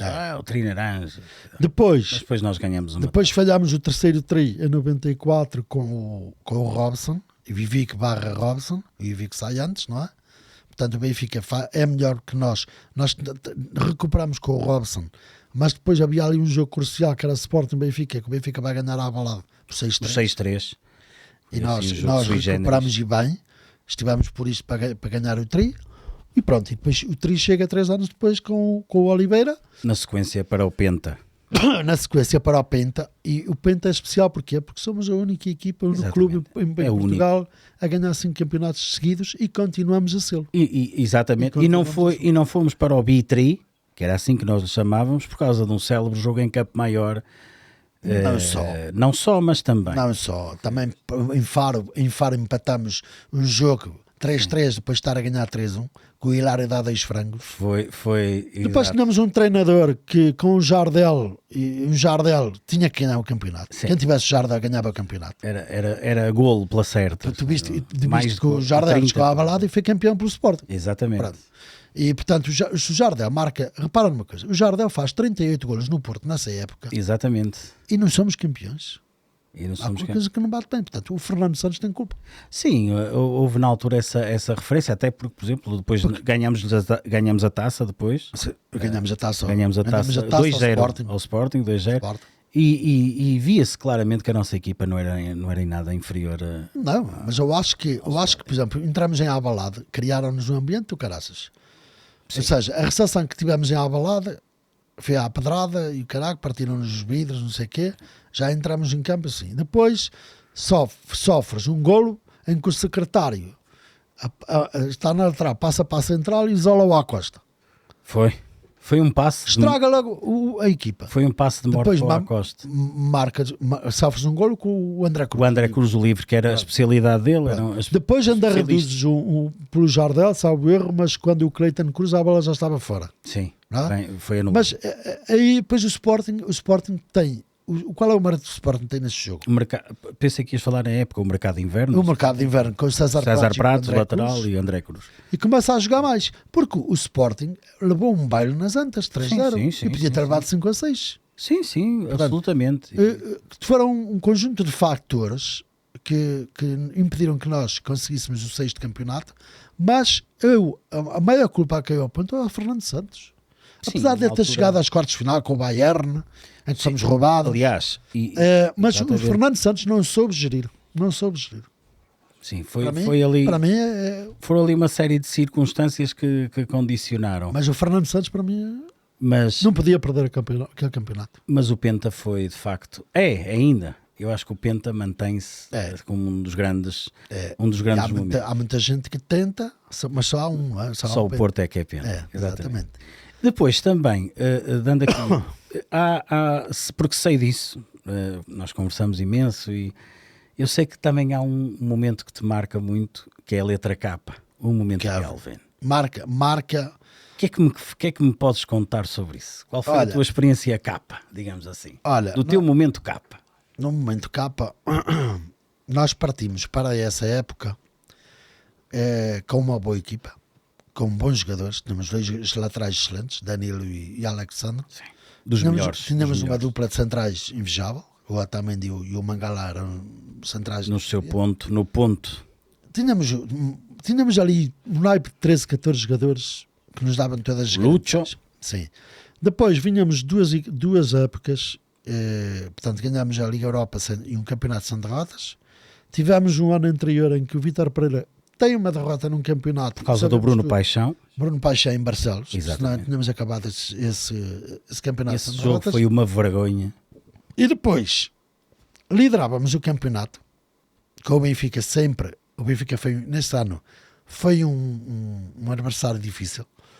porque chega à final da Liga Europa, porque nos andou sempre a morder os calcanhares e a diferença entre nós e eles era um empate. Sim. Os dois são derrotas. E pela primeira vez nesse ano, arriscávamos a ver um campeonato a terminar com 2 equipas invictas. Se uma já é difícil, já aconteceu 2 ou 3 vezes, 2 nossas e uma do Benfica, imagina 2 equipas ao mesmo tempo. E agravando o facto de perdermos o campeonato no Dragão para o Pronto. Benfica. E onde é que eu senti que o campeonato poderia estar perdido? Que nós fomos eliminados em Málaga. Não sei se te lembras. Gol do Isco. Pronto. E nós fizemos aqui um bom jogo. Perdemos 3, 4 oportunidades. Vamos a Málaga e fizemos um jogo péssimo. Ou seja, a expulsão de já Expulsão não sei quem. do Não sei se era, do foi o nosso da Furo. lateral direito. Não foi o da Furo? Não, foi o uruguaio direito. Acho que foi o da Furo. O Chile. Foi o da Furo. Aí foi o de Furo? Foi o de Furo. Ou de Furo. O Foi Chile foi noutro jogo foi também da que Furo. foi expulso. Pronto. E o que é que acontece? Vamos ao Marítimo na jornada a seguir. E não podíamos ceder pontos, porque tínhamos à frente. Eu lembro-me desse jogo. O Jackson Martínez marca um penalti muito mal marcado, denunciado, e empatamos esse jogo. Nós na O Madeira. Benfica passa para a frente e eu disse, pronto, o campeonato está a partir. Agora ninguém perde pontos, faltavam 5 jogos, 4, 5. Foi sim, Pronto. senhor. O que é que acontece nos jogos a seguir? O Benfica ganha os jogos dele, nós ganhamos os nossos, e o Benfica, quando passa na Madeira, porque vai lá 2 jornadas depois, Festeja. festeja antes de receber o Estoril. Tinha que receber o Estoril, o Moreirense e ir ao Dragão. Aquilo foi uma festa, foi champanhe. Como quem diz? No... Em casa, os nossos jogos estão ganhos, podemos perder no Dragão. Só que eu lembro-me, e estas memórias que eu gosto de recordar, Epá, eu lembro-me de estar a ver o Universo Sport da bancada, que estava a falar a moderar o Tiago Girão, e estava a comentar o programa, estava a falar do fim de semana, nós tínhamos ganho o nosso jogo, já não sei a quem, e estava a comentar o jogo Bernardino Barros. E eu estive a ver o jogo, e eles, o que é que acontece nos programas? Os programas tinham 1 hora. Este programa foi sendo adiado, o final. Pim, pim. E eu não quero saber o resultado. E notava-se que eles estavam ali a empatar para o programa. Prás. A falar a comentar os jogos, a comentar os jogadores. Como se costuma dizer, encher chouriço um bocadinho, não é? E iam chegando sinais de que o Benfica não estava a ganhar ao Estoril. Não estava a ganhar ao Estoril. E eu disse, esse jogo foi numa segunda-feira. Eu sou supersticioso nisso. Pois, eu conheço. Eu não vou virar, eu não vou saber quanto está, não sei o quê, não sei o que mais. Quando o Bernardino Barros disse assim, bem, agora já podemos dizer, Benfica acaba de empatar com o Estoril, estamos o título está à nossa mercê e tal, e eu pá, eu salto ali no sofá e digo assim, no domingo eu vou estar no Dragão. Pedro, permita-me só essa oportunidade, porque esse jogo, o jogo foi numa segunda-feira. Não, o do Estoril. O do Estoril foi. O Benfica Estoril. Foi porque estavam a fazer o rescaldo no Universo Sport do final, o rescaldo do fim de semana. E eu nesse jogo, à segunda-feira à noite, desculpem permitir-me esta também, mas é giro porque lembrei agora e acho que isto é engraçado contarmos. Eu jogava futsal. Tínhamos um pavilhão marcado e o jogo do futsal era à mesma hora, exatamente à mesma hora em que ia ocorrer o jogo portanto, do Benfica Estoril. E ouço um comentador que agora está na SIC Notícias, que estava na Antena 1, que é assim muito vaidoso a falar, e lembro-me ele dizer assim, nem mesmo, ele dizia isto assim como uma coisa, nem mesmo os maiores sonhadores, toda a gente sabe que é uma utopia o Benfica não ganhar este campeonato. Só mesmo para os grandes sonhadores é que algum dia alguém iria imaginar que agora o Benfica não vai ser campeão. Hoje o Benfica poderá golear o Estoril. E eu disse, seu sacana, pode ser que te corra mal. Mas também fiz como tu, não quis ouvir, fui jogar e quando ligo o rádio... Estava empatado. Tive uma reação parecida. Estás a falar, lembra-me o António Tadeia, quando o Porto tinha perdido da taça. em casa com o Benfica, e eu estava a comentar. Na RTP, de manhã. Estava a comentar, mas não era o campeão antever o jogo. E esse, o Porto já tem o campeonato ganho. Foi no estava bom dia. lançado na Liga Europa. Bem, por lado negativo, praticamente está eliminada. Já está eliminada a Taça de Portugal. Tem é que se concentrar. E pá, caiu-lhe tudo em cima quando o Porto eliminou. Pois E ela, foi. a partir daí, nunca teve sempre o mais cuidado em dizer as coisas. Correu mal. Porque no futebol não há impossíveis. É verdade. E o Kelvin é um caso disso. E voltando então àquilo que contavas. Pá, e depois eu disse, pá, domingo tenho que estar no jogo. Pá, e a primeira coisa na altura era mais fácil arranjar bilhete. Sim. Na altura era mais fácil. Eu fui ao site e comprei logo o bilhete. 11 de maio. E não tinha lugar anual. E comprei exatamente, fiquei por cima do túnel. Epá, o jogo de carro, eles fazem 1-0. Pá, um gajo desmotiva. Vai ser difícil. Empatámos logo com aquele cruzamento do Varela. Foi. Só que depois o tempo passa. E aquele livro do Cardoso. Sim, também assustou o Rames a tirar ao poste. Mas aquilo, depois carregamos e chegamos aos 80 e tal, 90 minutos. E pá, eu estava completamente em baixo. Já disse, pronto, perdemos o campeonato. Tivemos aqui a oportunidade de ganhar o campeonato em casa e vamos desperdiçá-la. Pá, isto é mais... E perder o campeonato com o rival. Nós já parecemos os outros a desperdiçar as oportunidades. E depois começa a ver à minha volta uma pessoal a começar a sair. O que é que acontece? A abandonar o estádio. Está o golo do Kelvin. Mas é assim, eu estou a ver, a olhar para a sul. E a ironia do destino. Na poente, na bancada por cima do túnel. Do túnel. Vejo o Kelvin a pegar na bola, bem, e quando olha, sabe, já bater a rede, pá, eu não ia lá responder, sabe, pá, aí, epá, se me disseres assim, o que é que aconteceu naqueles 5 minutos assim, não sei. As pessoas não se conseguem. Não sei, as pessoas que estão no estádio. Eu agarrei-me a todos e a todas que me passaram à frente. Eu chorei, eu estive a chorar e só parei de chorar quando saí do estádio. Incrível. A libertação toda da adrenalina. Uma tensão, eu digo que foi a primeira vez que eu chorei baba e ranho. Porque aquilo é de ir do 8 ao 80 numa questão de segundos. Mas eu chorei baba e ranho, pá. Nunca tinha acontecido isso. Nunca. Pronto, e depois, quando fomos a Passos de Ferreira, eu fui com aquelas cautelas, ou seja, eu disse assim, calma, dos árbitros, ainda não ganhamos, calma. Claro. O meu pai dizia-me assim, algum dia, o Porto, até o Porto agora depende de si, à frente, até o Benfica, mas o Benfica é o Benfica. Nós não, bem, com o Porto vai lá e ganha de caras, e ganhamos facilmente. Sim. Ganhamos facilmente. Sim, foi um jogo bem conseguido, sólido. Bem controlado e tudo. O Passos Ferreira tentou bater. Chegámos ao 2-0 e depois foi aquela jogada, aquele tipo de jogo do Vitor Pereira, trás. Sim, o Vitor Pereira quando queria secar acabou. E arrumou-os quando deu a bola, ninguém nem a cheiraram. Exatamente. Pá, mas foi há pessoas que me dizem que da nossa geração e geração mais antigas, dizem assim, qual foi o jogo que mais te marcou? Epá, é difícil, mas eu tenho que eleger o do Cabo. Sim, porque é um momento... O que mais mexeu com o meu interior foi o do Cabo, até hoje.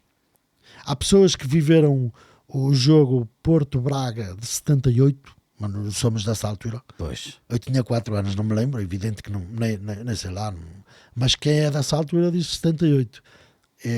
Para mim, Kelvin. E será sempre. Sim, eu acho será sempre, porque eu estive lá. Se calhar se visse o jogo na TV, não tinha o que senti, não era tão forte. Mas eu estava lá. É que eu tinha que ser vivido lá. Eu acho que só quem lá esteve realmente. Foi muito forte. Foi uma coisa tão forte como nunca tinha sentido. Espetacular. Portanto, é esse o jogo que tu eleges para... Sim, por tudo isso. O jogo mais bacana. Agora, claro, há conquistas mais importantes, evidente. Mas esse jogo ficará para sempre. Pelo seu significado, pela espontaneidade. Pelo que me provocou. As sensações que eu senti dentro de mim foram... nunca mais senti. No fundo, tiveste todas as emoções do futebol concentradas naquele momento. Exato. E nunca tinha sentido. 92. E nunca mais voltei a sentir. Pois. Não sei se voltarei a sentir, mas foi o momento em que eu mais senti. Aquilo que eu mais quero é que a gente volte a sentir uma coisa assim parecida. Nunca se sabe. Mas mais importante são as vitórias, não é? Isso mesmo. Muito bem, meu amigo. E nós também tivemos já aqui uma referência à tua videoteca. Sim. Não é? Mas eu gostava que falássemos agora um bocadinho mais, digamos, nestas tuas motivações e aquilo que te transportou também por causa do Porto Canal 2012. Ou seja, a cadeira de sonho em 2012. O que é que tu me queres falar? O que é que me podes dizer sobre isso? Eu posso dividir essas questões, porque aí na minha vida comecei a dar-me a conhecer um pouco.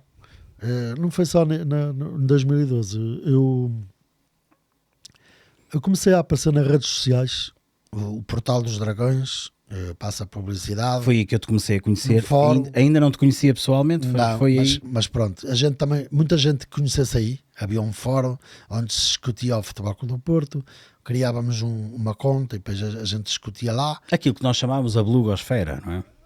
Não, antes da blogosfera, antes disso, era um fórum onde toda a gente se conheceu ali. E depois começaram a surgir os blogs. Pronto. Mas foi através desse portal que eu comecei a conhecer as pessoas. Depois fui contactado via e-mail e via blog, porque eu também comecei a abrir um blog, em que as pessoas começaram a perceber que eu tinha uma videoteca. Pronto. Um deles foi o blog o Viva ao Porto, sim, muito que me convidou para colaborar com eles. Comecei a fazer crónicas, partilhei algumas coisas com eles, e depois começou a haver encontros, eu comecei a conhecer pessoalmente as pessoas e pronto, isso prolongou-se uns anos. Pronto, e em 2012, através também do Viva ao Porto, o Paulo Santos, que me perguntou se queria fazer uma reportagem para o Porto Canal com o Ricardo Amorim, e eles vieram cá à casa. Estiveram aqui mais dois conterrâneos, dois transmontanos, um conterrâneo, o falecido e saudoso Fernando Moreira, que Deus o tenha, um abraço, e que esteve cá e que também colaborava muito com o Viva ao Porto, com a história, com os equipamentos, ele sabia muito, e com um designer que trabalhava em colaboração com o Fernando Moreira, que era o Rui Saraiva, que é de Valpassos. Sim. E fizemos aqui uma reportagem, primeiro de um programa chamado Cadeira de Sonho. Cadeira de Sonho. Gravámos aqui em casa, gravámos aqui na cidade e depois fomos os três convidados para ir ver o Porto Olhanense, onde acabámos a reportagem, e onde eu disse, onde é que vamos ver o jogo? Na bancada. Eu disse, porquê é que não vamos para o camarote? Tudo a rir-se. Aqui nunca damos camarote. Lá nos arranjaram um camarote, ainda fomos conhecer o Gomes, nas imagens que estou a passar aqui vai-se ver isso, imagens com a taça dos campeões na mão. Foi um dia inesquecível. Pronto, e começa aí eu a entrar no mundo do portismo e dos portistas, que eu começo a ser um bocadinho conhecido. Voltando à questão, portanto, vocês tiveram a oportunidade de ver a taça, de vivenciar. Conhecemos as instalações, conhecemos o Porto por dentro, os bastidores. Já não fomos ao balneário, estivemos no Rabado, estivemos a pé de pessoas que vivem, que trabalham para o Porto no dia a dia. Vimos o jogo, foi um dia diferente. Uma experiência importante. Foi uma experiência diferente. E depois começo a participar mais nas redes sociais, e um dia estou no Facebook a comentar na dupla Improvável, com o Júlio Magalhães e o Futre, que estavam a fazer um programa no Porto Canal, e eu lanço uma fotografia, onde eu estou com o Futre e com o meu irmão, naquele dia de setembro de 86, e ligam-me e dizem assim, foi o Bernardino Barros, disse, prepara-te que vão-te ligar para entrar no ar, através do telefone. Ligaram-me e perguntaram-me o que era aquela fotografia, contei a história, que já contei aqui, e o Júlio Magalhães disse, olha, muito obrigado e tal, eu convido a estar aqui na próxima semana, no próximo programa. Espetacular. Pronto, e eu falei com o meu irmão, porque achei que devia ir também, já estava na fotografia, fomos lá, estivemos lá no programa, esse programa vai passar aqui, e o que é que acontece? Nós assistimos ao programa todo, foi lá o Guilherme Aguiar e o falecido Neno, que também esteve lá no programa. Estavam lá duas bailarinas, também para acompanhar o Neno. Estavam lá 4 ou 5 a ver como nós o programa, e depois eu fui chamado pelo Júlio Magalhães para falar sobre esta fotografia, mas ocorre aí um erro, que é, então? enquanto eu estava a falar, eles não voltaram a pôr essa fotografia no ar. Portanto, as pessoas que estavam em casa a ver este programa não perceberam o contexto de eu estar a ser entrevistado, porque podem não ter visto o programa anterior. Pois, podiam não estar inteirados. A fotografia que apareceu no programa anterior devia ter passado enquanto eu e o meu irmão estávamos lá. Para apropriar, para contextualizar o que estava. Falhou isso. Pronto. Depois disso, comecei a aparecer no Porto Canal, tu também lá foste. O Universo Porto da bancada. Não era da bancada. Não, desculpa, Universo Porto. Era o Porto dos Adeptos. Chamava-se Universo. Era às sextas-feiras. Às sextas-feiras. Também fui aí, na altura foi o Paulo Santos e o Paulo Bizarro, através do Dia do Clube, que me perguntaram se eu estaria interessado e que ia ser contactado pelo Francisco J. Marques, que me ligou e explicou-me o que é que se pretendia. Pronto, e eu disse, sim senhor, estarei aí.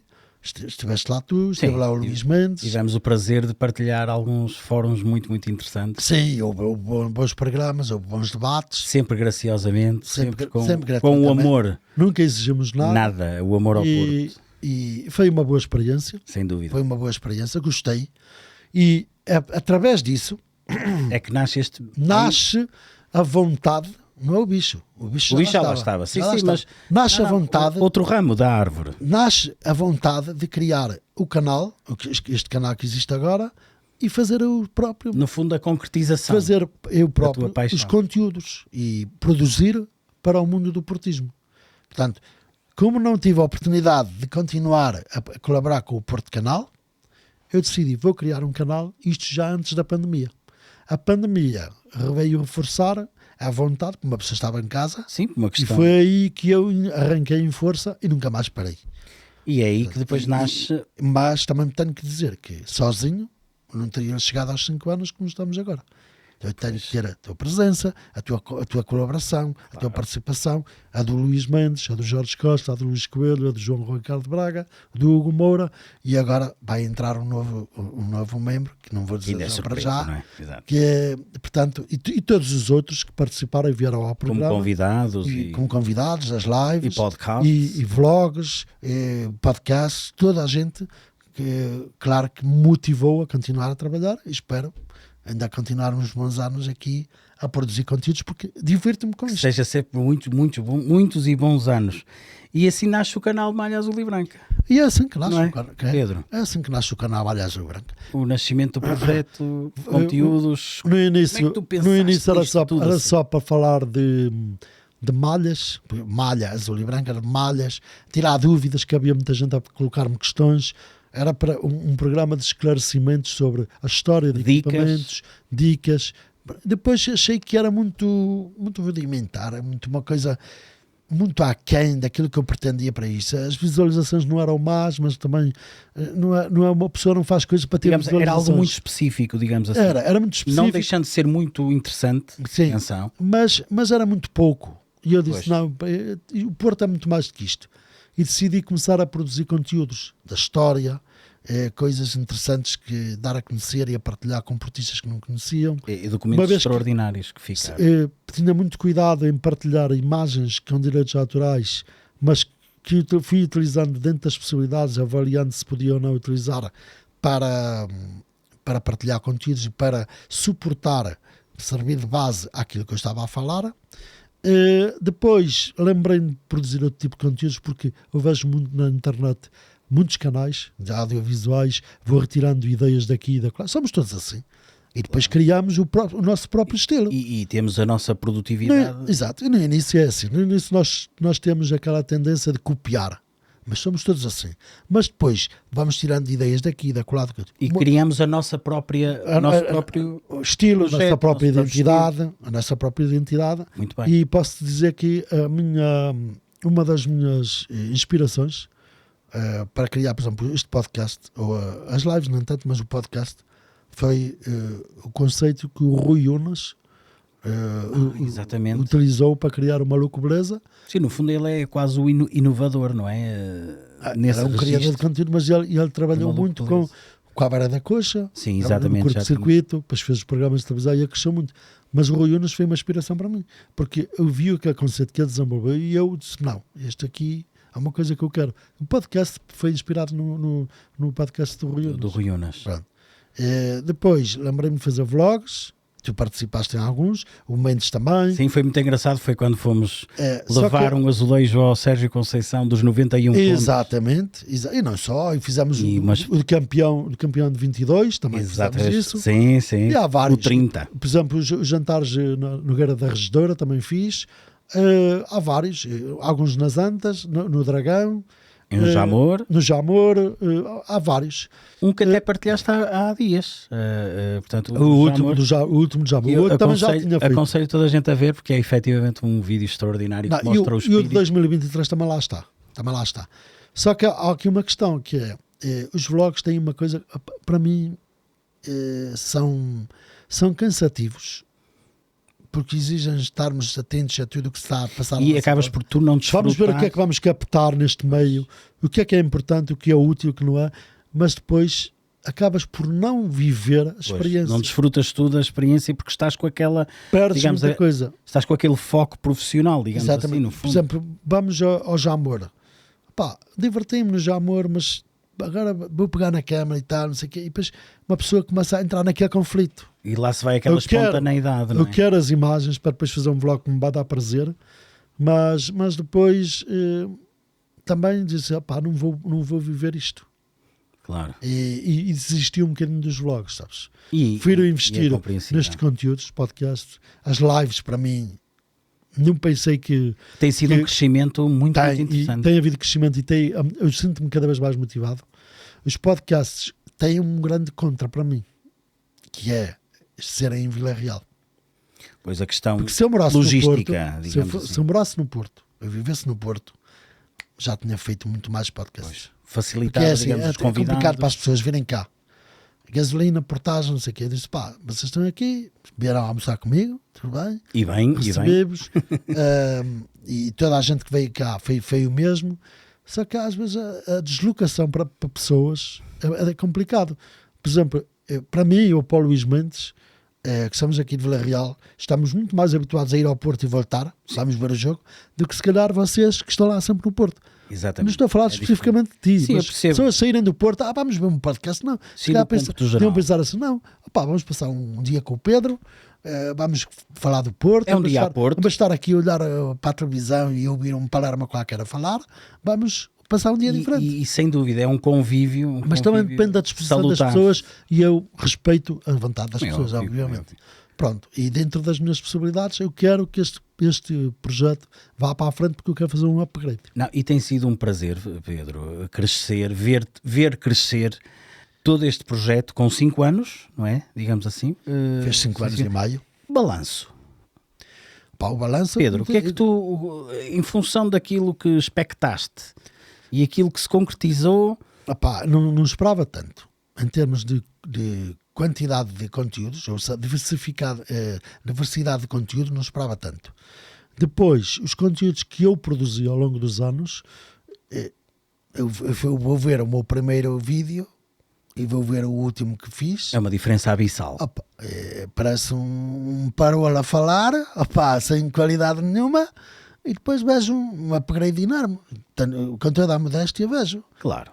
Mas eu olho para o primeiro vídeo e digo assim, apetece-me apagar isto, mas não vou apagar. Pedro, nós quando tiramos a carta de condução, sim, quando vamos para a estrada também ainda não sabemos, nós depois é que aprendemos. Mas juro-te, apetece-me apagar aquele primeiro vídeo. Mas não o faças. Parece um otário a falar, juro-te. Não, mas não o faças. Porque estou ali, não digo nada. Mas sabes qual é a vantagem? É tu estares digamos, numa perspectiva reflexiva, e também és professor e sabes como é. Sim. A atitude reflexiva é extremamente positiva para nós, e tu chegares agora a essa visão, porque estás realmente num patamar diferente, e isso depois leva-te a pensar, estando aqui eu também posso almejar outras coisas. Futuro, Pedro. Sobre este projeto. Planos para o futuro, o que é que tu vês? É assim. Como é que tu, obviamente não revelando todos os teus segredos, porque há coisas que também nós devemos, o segredo é a alma do negócio, salvo seja, porque não é negócio algum, mas aqui é só a força da expressão propriamente dita. Mas o que é que tu almejas, o que é que tu gostavas, daquilo que nos puderes dizer hoje aqui, É assim, eu não gosto... numa visão uma perspectiva... Eu não gosto de falar de coisas abstratas. Ok. Nunca faço isso na minha vida. Posso pensar para mim essas coisas, mas depois às vezes uma pessoa vai vendo e há coisas que uma pessoa parece não é possível, é impossível lá chegar ou é impossível fazer isto, e depois acaba por ser possível e vice-versa. Aquilo que eu te posso dizer é que a breve prazo é continuar com as live stream, em que vamos, isto já está definido, vamos ter dois painéis, duas equipas que é uma inovação, a trabalhar e intensificar mais a nossa presença, e tu sabes perfeitamente que estás nesse projeto, e espero que façamos mais sucesso no próximo ano.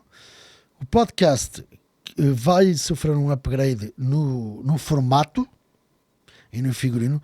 Também, se calhar, além de atrair mais gente para ver, vai tornar as coisas mais fáceis para quem vai visitar este estúdio, seja aqui ou no outro lado qualquer. Porque isto é realmente um verdadeiro estúdio profissional. Sim, imagina. Mas seja aqui ou no outro, o espaço não importa. O upgrade que se vai fazer é para melhorar e facilitar as coisas e para atrair mais gente. O resto vamos ver, porque estamos no período já estamos no período da Web 3. Tivemos a Web 1.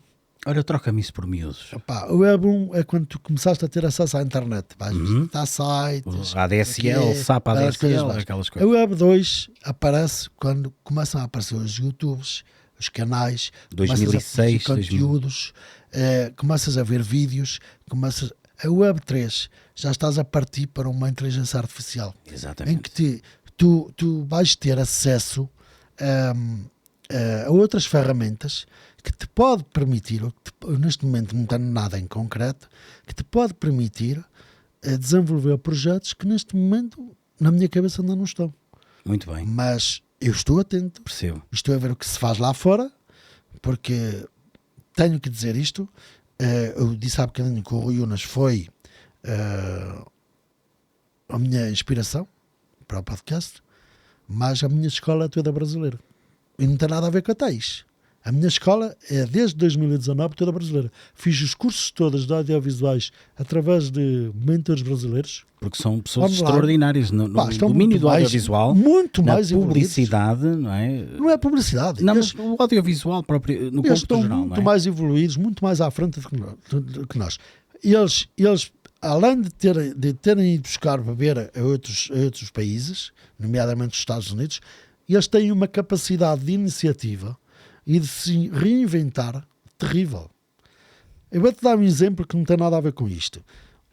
O meu irmão, há uns anos, tinha um BMW e tinha um travão muito específico. Não era um travão normal, um de mão, mas era uma coisa. Ninguém conseguia resolver aquilo. Nem os mecânicos. Eu tinha lá um problema qualquer. Onde é que foi descobrir? No YouTube, num brasileiro. Resolveu o problema. Não sei qual era o problema específico que tinha, mas foi assim. Mas era ali que estava a solução. Foi um brasileiro que resolveu a situação através do vídeo. Fantástico. Portanto, eles têm uma capacidade. E depois, a forma como eu frequentei os cursos online, porque os cursos eram semanais, ou às vezes havia cursos de 2, e depois havia outros que eram. Tu compravas o curso e depois ias fazer e praticar. Tenho os cursos todos guardados. Porque eu gravava aqueles que participava, aqueles que eu comprei e guardei-os. Pronto. E isso também me ajudou. Portanto, E nota-se essa aplicabilidade. Quem trabalha contigo percebe isso. E depois nos Estados Unidos também fui buscar algumas coisas. Fui buscar ferramentas. O caso da plataforma onde fazemos as lives é uma plataforma norte-americana. E há outro tipo de ferramentas onde tu vais buscar para fazer as tuas próprias produções. Portanto, de Portugal, nada. Só aquela coisa de inspiração do Rui. E de Portugal e de Vila Real, o Pedro Cardona, que parte, não é? No fundo, podemos dizer que és uma espécie de um eterno insatisfeito, ou seja, Não, essa tua curiosidade por descobrir, por saber mais, é que também te faz evoluir. não, mas não é? assim, repara, Porque isto não para, é não, um não facto. para, é assim, É um facto. se eu ao fim de 5 anos me mantivesse a falar de camisolas, não sei o que, não sei o que mais, Sim, o canal sim. já não existia. Sim. Nem havia uma visualização, sequer. Não havia uma pessoa que estivesse a seguir. Não, isto é como os professores têm que evoluir, os Absolutamente. empresários têm que evoluir, os eletricistas têm que evoluir. Hoje há a luz, não sei o que, não sei o que mais, que XPTO, que se liga. Temos que saber estar, digamos, a acompanhar, digamos, o comboio. O comboio que vai depois, avançando e depois já há uma significativamente. coisa, há coisas assustadoras, por exemplo, a inteligência artificial. Eu tenho trabalhado muito este ano letivo na minha profissão, na biblioteca escolar e em colaboração com os departamentos audiovisuais. Isto é uma imensidão terrível de recursos, mas é preciso depois saber usar esses recursos Num contexto. um contexto certo. Sala de aula. E mas isto aqui vai ser terrível, sabes? Vai ser terrível. Agora, olhando para este canal, vamos ver. Até pode ser que deste canal surja outra coisa qualquer, não sei. Oh Pedro, deixa-me dizer-te isto. Pronto, lembrei-me agora de colocar essa questão. Imagina que tu agora recebias um telefonema, não importa de que canal televisivo, dizer assim: olha, Pedro, nós precisávamos de 1 horinha todas as semanas com um trabalho seu. O que é que tu dirias? Opa, depende do que fosse, depende do projeto, depende a Se é parte possível, financeira, claro que é pouco. importante, não é?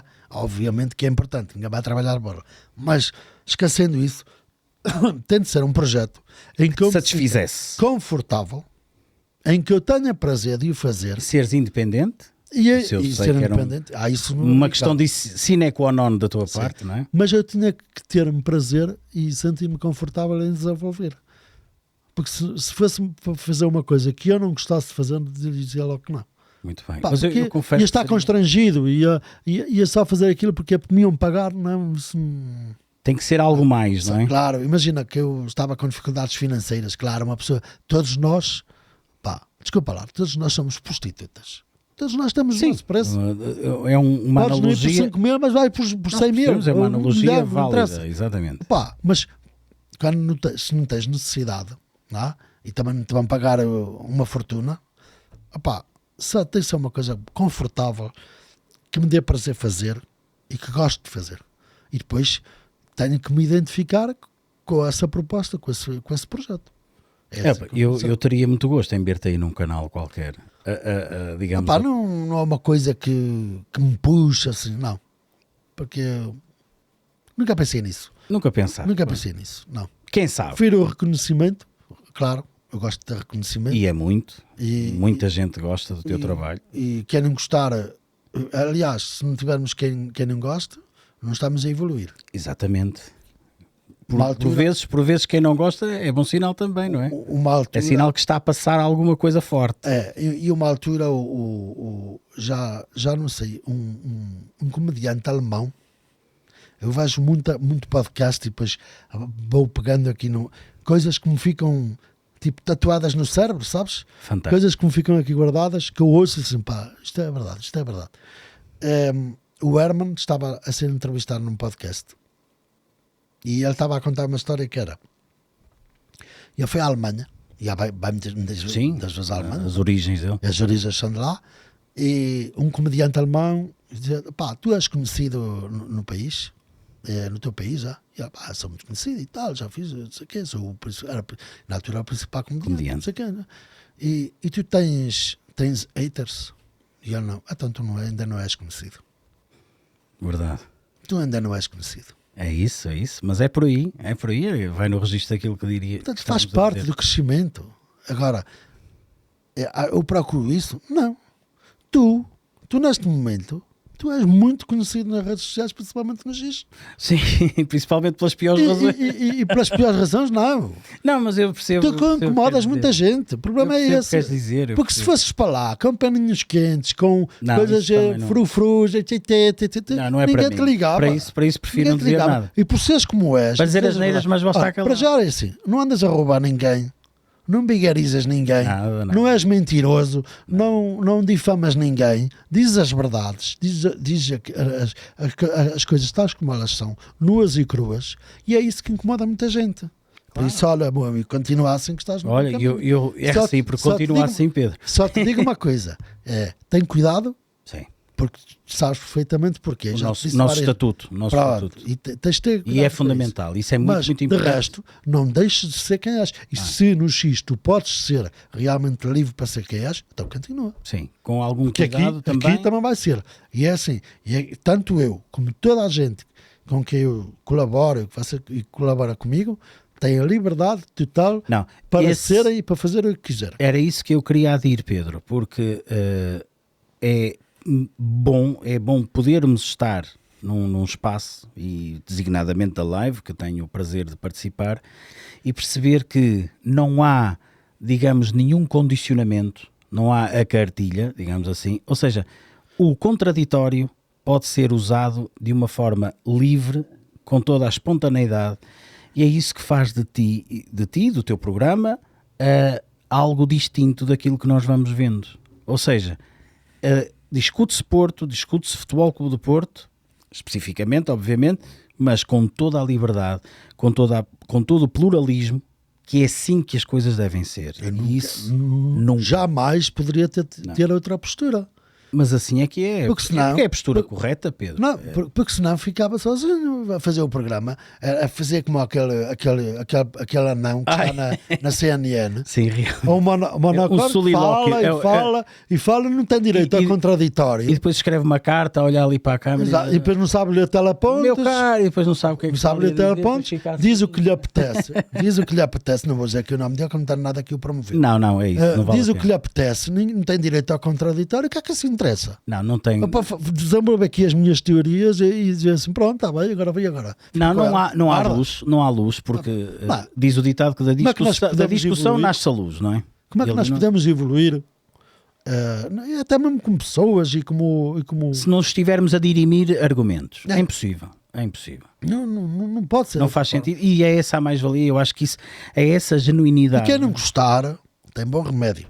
Sempre. Desliga e vai ver para outros Muda de canal, não é? Muda de Tal canal. seja. Muda de canal. Não bando como fez aqui uma certa pessoa aqui há uns dias que me convidou a mudar de clube. Eu não convido essas pessoas a mudar de clube. Não, isso, quem nos diz mudem isso de é porque canal, se predispõe a isso. Vejam o que quiserem, continuem a ser portistas já à maneira deles. E porque para mim continua a ser portistas, são portistas à maneira deles. Agora não convido ninguém a mudar de clube só porque sou de outra facção. É óbvio, isso era só o que faltava. Por falar também no clube, Pedro, eu acho que seria também interessante ter uma visão, até porque como moderador,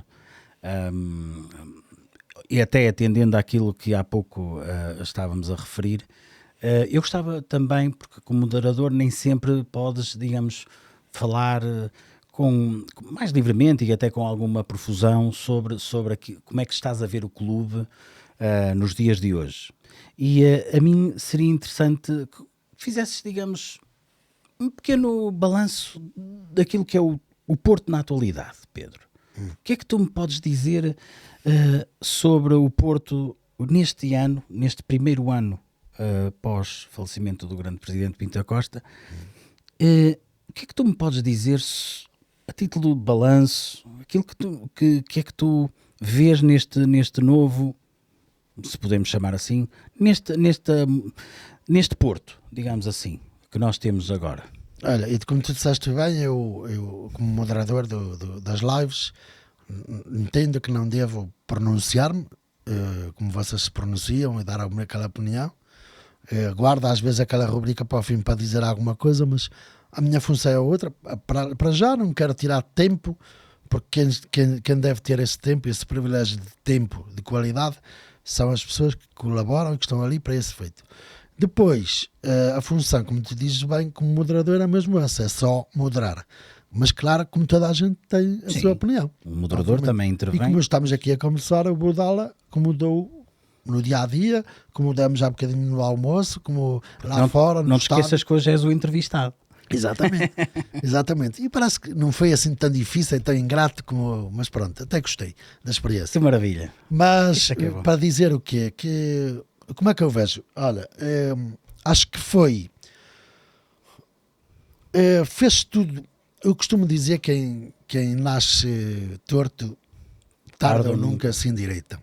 E eu acho que o atual presidente do Futebol Clube do Porto meteu-se por caminhos que jamais, penso eu, isto é a convicção que eu tenho, vai voltar a encontrar o caminho e o rumo certo. Isto em relação, não à forma como está a gerir o clube, mas a tudo o que envolve. A abordagem. Adeptos, a forma como lida com este tipo de situações, e nunca vai encontrar o caminho para a união que toda a gente anda aí a dizer, tem que haver união. Portanto, primeiro, porque 2 anos antes dele se candidatar, já andava a fazer campanha para desunir. E os últimos 2 anos, apesar de muitas coisas terem sido feitas coisas erradas e cometidos muitos erros, era hora de a gente apoiar para ajudar a conquistar os objetivos que o Porto tem todos os anos. Mas ele não. E ele diz que quer união, mas andou a fazer precisamente o contrário. Desuniu toda a gente, começaram-se a criar contas nas redes sociais para atacar então a tal direção, os mamões e isto e aquilo. Os bots. Pronto, chamados bots. Pronto. Isso acho que foi o primeiro cone. Depois, aquela famigerada Assembleia Geral foi outro ponto terrível. Foi para lá toda a gente, filmar e filme, não sei o quê, não sei o que mais. Apareceu lá, criou-se ali uma confusão terrível, que deu origem ao que sabemos, processos em tribunal, e portanto, ali toda a gente esteve errada, toda a gente tem culpa, quem saiu prejudicado foi o clube. Sem dúvida. Depois disso, vieram as eleições, as campanhas que ele fez, que nunca iria concorrer contra o Pinto da Costa, e ele podia ter concorrido sim, mas as coisas poderiam ter feito, porque todos somos livres de concorrer. Mas as coisas têm sido feitas de comum acordo, calma, que tu vais um dia candidatar-te, vais ser presidente, mais construtivo, vais ter até o próprio apoio deste presidente. Aí as coisas teriam sido feitas de outra forma, e ele neste momento estaria numa posição muito mais confortável do que está agora. Com mais força, eu acredito. Depois vêm as eleições, propriamente as eleições. Ganha as eleições, vai para o poder, começa a... Eu direi, eu não quero usar este termo, mas começa a mostrar falta de respeito para com um presidente que esteve lá 42 anos e teve saídas muito pouco elegantes que a mim marcaram-me aqui e eu não vou esquecer. Portanto, tudo isto, o que se foi feito para trás, que teve, para mim, a mão dele, digamos assim, para mim isto nunca vai ser esquecido. Sim. Portanto, e há coisas que eu não consigo ultrapassar. Portanto, quero que o Porto continue a ganhar? Sim. Quero que o Porto ganhe sempre? Sim. Sempre. Agora, que ele me veja a apoiar essa pessoa, não. O presidente do meu clube não é o meu presidente. Eu não votei nele. Mas tenho que respeitar que seja o presidente do meu clube. Claro. Pronto, é só isso. Que seja muito feliz, que tenha as decisões acertadas e que não volte a cometer os erros deste último ano, quer a nível desportivo, quer a nível financeiro, porque ele diz, fizemos muito dinheiro, vamos ver o que é que vai dar nisto. Não sei se vai dar certo. O retorno desportivo, não é? Pois, exatamente. O problema está aí, não basta agora encher os cofres e depois onde é que está o resto? Portanto, o que é que interessa um clube como dinheiro se depois não tem, não ganhas, não interessa. Eu prefiro andar sempre na corda bamba e a gente vai ganhando. Pronto, claro. Mas cada um é como é. Depois disso, este ano, o que é que eu vejo? O que é que eu vi? Vi um Porto muito fraco. Vi um Porto que em janeiro atirou a toalha ao chão. Vi um Porto que desistiu da época muito cedo. Vi um Porto que contratou um treinador para fazer uma pré-época de 5 meses para se preparar para o Mundial de Clubes e depois deu no que deu, que foi uma vergonha. Não honramos o clube no Mundial de Clubes. Nós temos um prestígio a defender. Era uma oportunidade extraordinária. Vi notícias espalhadas nas redes sociais noutros países, nomeadamente no Brasil, em que gozaram com o Porto. Portanto, nós fomos uma vergonha no Mundial de Clubes. E agora, olha, E para esta época, Pedro? para esta época, não sei. Para esta época já vi que se está a fazer investimentos arriscadíssimos, investimentos que nos podem dar dissabores, se não tivermos a sorte de começar a ganhar. Repara que se nós formos a ver as 10 primeiras jornadas, temos os principais adversários do Campeonato Nacional. Sim, em oposição aos rivais, não é? E especificamente ao Benfica. Vitória Guimarães, depois temos o Braga, temos o Sporting, temos o Benfica, por aí fora. Se nós das primeiras jornadas perdemos 2 a 3 jogos, vai-nos cair tudo Aquilo isso. começa, pois... E depois começa a desestabilização, depois é o treinador, depois é isto. E, portanto, eu não sei onde é que vai parar isto. Ou ele tem a sorte de que as coisas comecem a correr bem logo desde o início, começamos a ter bons resultados na Liga Europa e começamos bem o campeonato e a coisa vai, e às vezes pode acontecer, encarrila e acabou, e resulta, e aleluia, e o maior vai ser atirado em ombros. E, por outro lado, se a coisa corre mal, com os investimentos que se está a fazer, com a venda dos ativos que também se estão a fazer, que vão tornar a equipa mais fraca, vamos ver se agora estes reforços vão ser as mais-valias e que vão corresponder logo desde o início. E corresponder às saídas. Porque em janeiro não foi isso que se passou. Vendemos Nico Gonzalez, vendemos Galeno. E não houve nada. E depois veio o William Gomes e o Pérez. E desportivamente ficámos muito mais fracos. Exatamente. Agora vamos ver como é que este sabe. Pá, o Borja do Santo deve ser bom jogador. Parece-me que sim. O Gabri Veiga, que já veio em junho. Fez um bom vamos ver quem é que virá mais. O central, não sei se é uma promessa, se é para pegar já destaca, o Perpites. Sim, da Croácia. Não sei quem é que vai sair. Não sei, estamos a ver quem é que vai sair. Temos ainda ali à calha um centrocampista, não é? Sim. E depois, também se fala no Rios, mas não sei até que... Mas o Rios já está a falar para a Roma, já está a falar que quer jogar na Inglaterra. Benfica agora, que também anda, me parece que seja por aí. Mas também depois temos a questão das vendas. Pois. Porque assim, está-se a fazer grandes investimentos, mas também é preciso ver que não se pode só investir, porque também tem que se ver, porque o Francisco Conceição rende 32 milhões, querem juntar os 10 milhões do lado barato, disso, que já foi do outro exercício. Já no outro exercício. 32 milhões, mas é preciso fazer uma ou duas vendas de peso. Não basta o guarda-redes. E eu duvido... Tu achas que o Diogo Costa fica? Não estou a inclinar para isso, mas já com o Mora também digo-te uma coisa que não me garante, que não me parece seguro que fique. Mas aí seria uma perda. Porque 70 milhões para um miúdo de 18 anos, da qualidade que é, não será muito difícil de dar. Seria uma perda muito grande. Não será muito difícil de dar. Para mim é mais difícil sair o Samu, pelo valor que pedem, do que o Mora. Do que o Mora. Porque o Mora, atenção, o Mora tem, digamos, muito a Portanto, dar. agora... E é vamos aguardar, mas estou. O Hugo na semana passada disse que estava desconfiado, estava na expectativa. Eu também estou assim, mas estou com muito receio. Se isto começa a correr mal, isto pode ser o descalabro de um clube. E o Farioli, julgas que, portanto... não conheço. Só sei que chegou a... Teve a questão no Ajax, não é? Teve na Turquia, depois foi para o Ajax, fez uma recuperação fantástica, depois perde o campeonato no fim a Jorge Jesus. Sim, perdeu o campeonato a Jorge Jesus.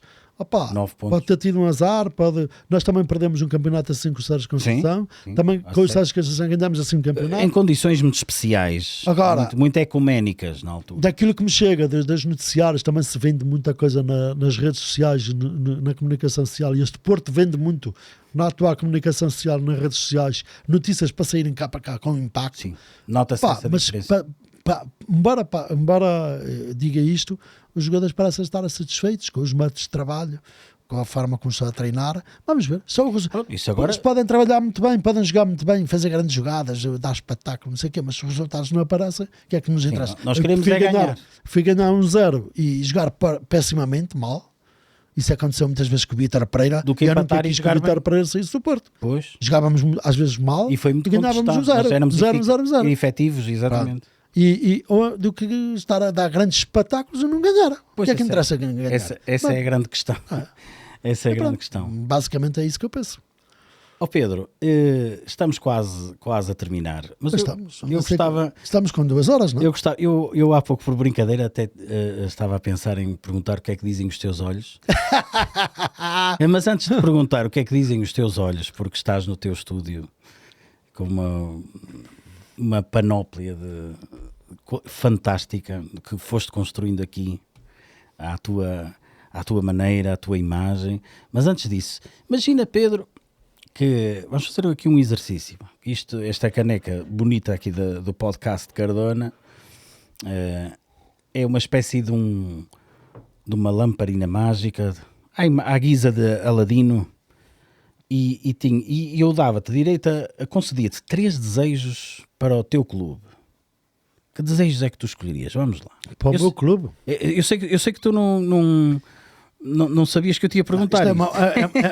É mais mas é um desafio engraçado. Lembrei-me agora. Uma brincadeira para fechar. Eu agora estou-me a armar em entrevistador. Não, é uma brincadeira para fazer para fecharmos o 3 desejos para o teu clube, assim. 3 desejos? Eu passo assim e agora tu assim. Gostava. Vamos lá dizer a curto, médio e longo prazo. Curto, médio. Pronto, para te ajudar a estruturar um raciocínio. A curto prazo não vou ser muito ambicioso, porque tenho que olhar para a realidade e aquilo que eu peço é que consigamos o apuramento direto para a Champions League do ano passado. Esse curto prazo. Da próxima Champions League. Sim. Prefiro ir à Champions do que andar a uma Taça de Portugal. Primeiro desejo, muito bem. Pronto. Segundo desejo. A médio prazo que voltemos às vitórias que o clube nos habitou ao longo de muitos anos, a ganhar regularmente campeonatos, taças, supertaças e com brilho. E o terceiro, aquele terceiro grande. a longo prazo, uma Champions. É uma Champions. É ambicioso, mas é uma Champions a longo prazo. Meu amigo. Eu subscrevo tudo que tu desejaste aí e eu penso que estamos no final. Tu é que sabes, tu é que mandas. Exatamente, mas eu penso que poderíamos de facto estar aqui o dia inteiro. Sim, tínhamos conversa para isso. Os esportistas e os grandes amigos são assim, conseguem estar dias inteiros a conversar temos sempre assunto. E a falar. Temos sempre o assunto que é um amor eterno, como diz a canção do Alberto. Mas dizer-te e agradecer-te mais uma vez. Eu é que te agradeço. Porque foi daqui a Vila Real para conversares um pouco. Com muito gosto, meu amigo. A ti, ao Hugo, ao Mendes, a toda a gente. Cada quilómetro valeu a pena para estar aqui hoje. Obrigado. A vivenciar, porque foi muito, muito interessante estar deste lado, perceber também este lado, não com todo o envolvimento técnico que tu tens quando estás a fazer a apresentação, porque para além de entrevistar estás a gerir aqui o teu estúdio, és o teu realizador, não é? Tu és o realizador de tudo o que está aqui à volta. No início foi complicado, mas eu devo dizer-te que é a campeão, é a Porto. O que está aqui é a Porto. E agradecer-te mais uma vez, Pedro, e agradecer-te por ter estado aí desse lado também, a partilhar connosco todas as tuas vivências, todo o teu portismo, e tenho a certeza que tem que haver uma segunda parte deste podcast, porque há muito, muito para dizer. Noutro formato, vai conversar muito. Muito bem. Pedro, muito obrigado. Obrigado, eu. Foi um gosto muito grande. Espero que também tenham gostado deste podcast aprazível e com a certeza que cá estaremos em breve com novidades e estejam atentos à Malha Azul e Branco e ao Pedro Cardona, porque ele efetivamente merece toda a vossa atenção. Um abraço, saudações portistas, vou fazer como ao Pedro, que ele diz muitas vezes isto. Um abraço e até breve.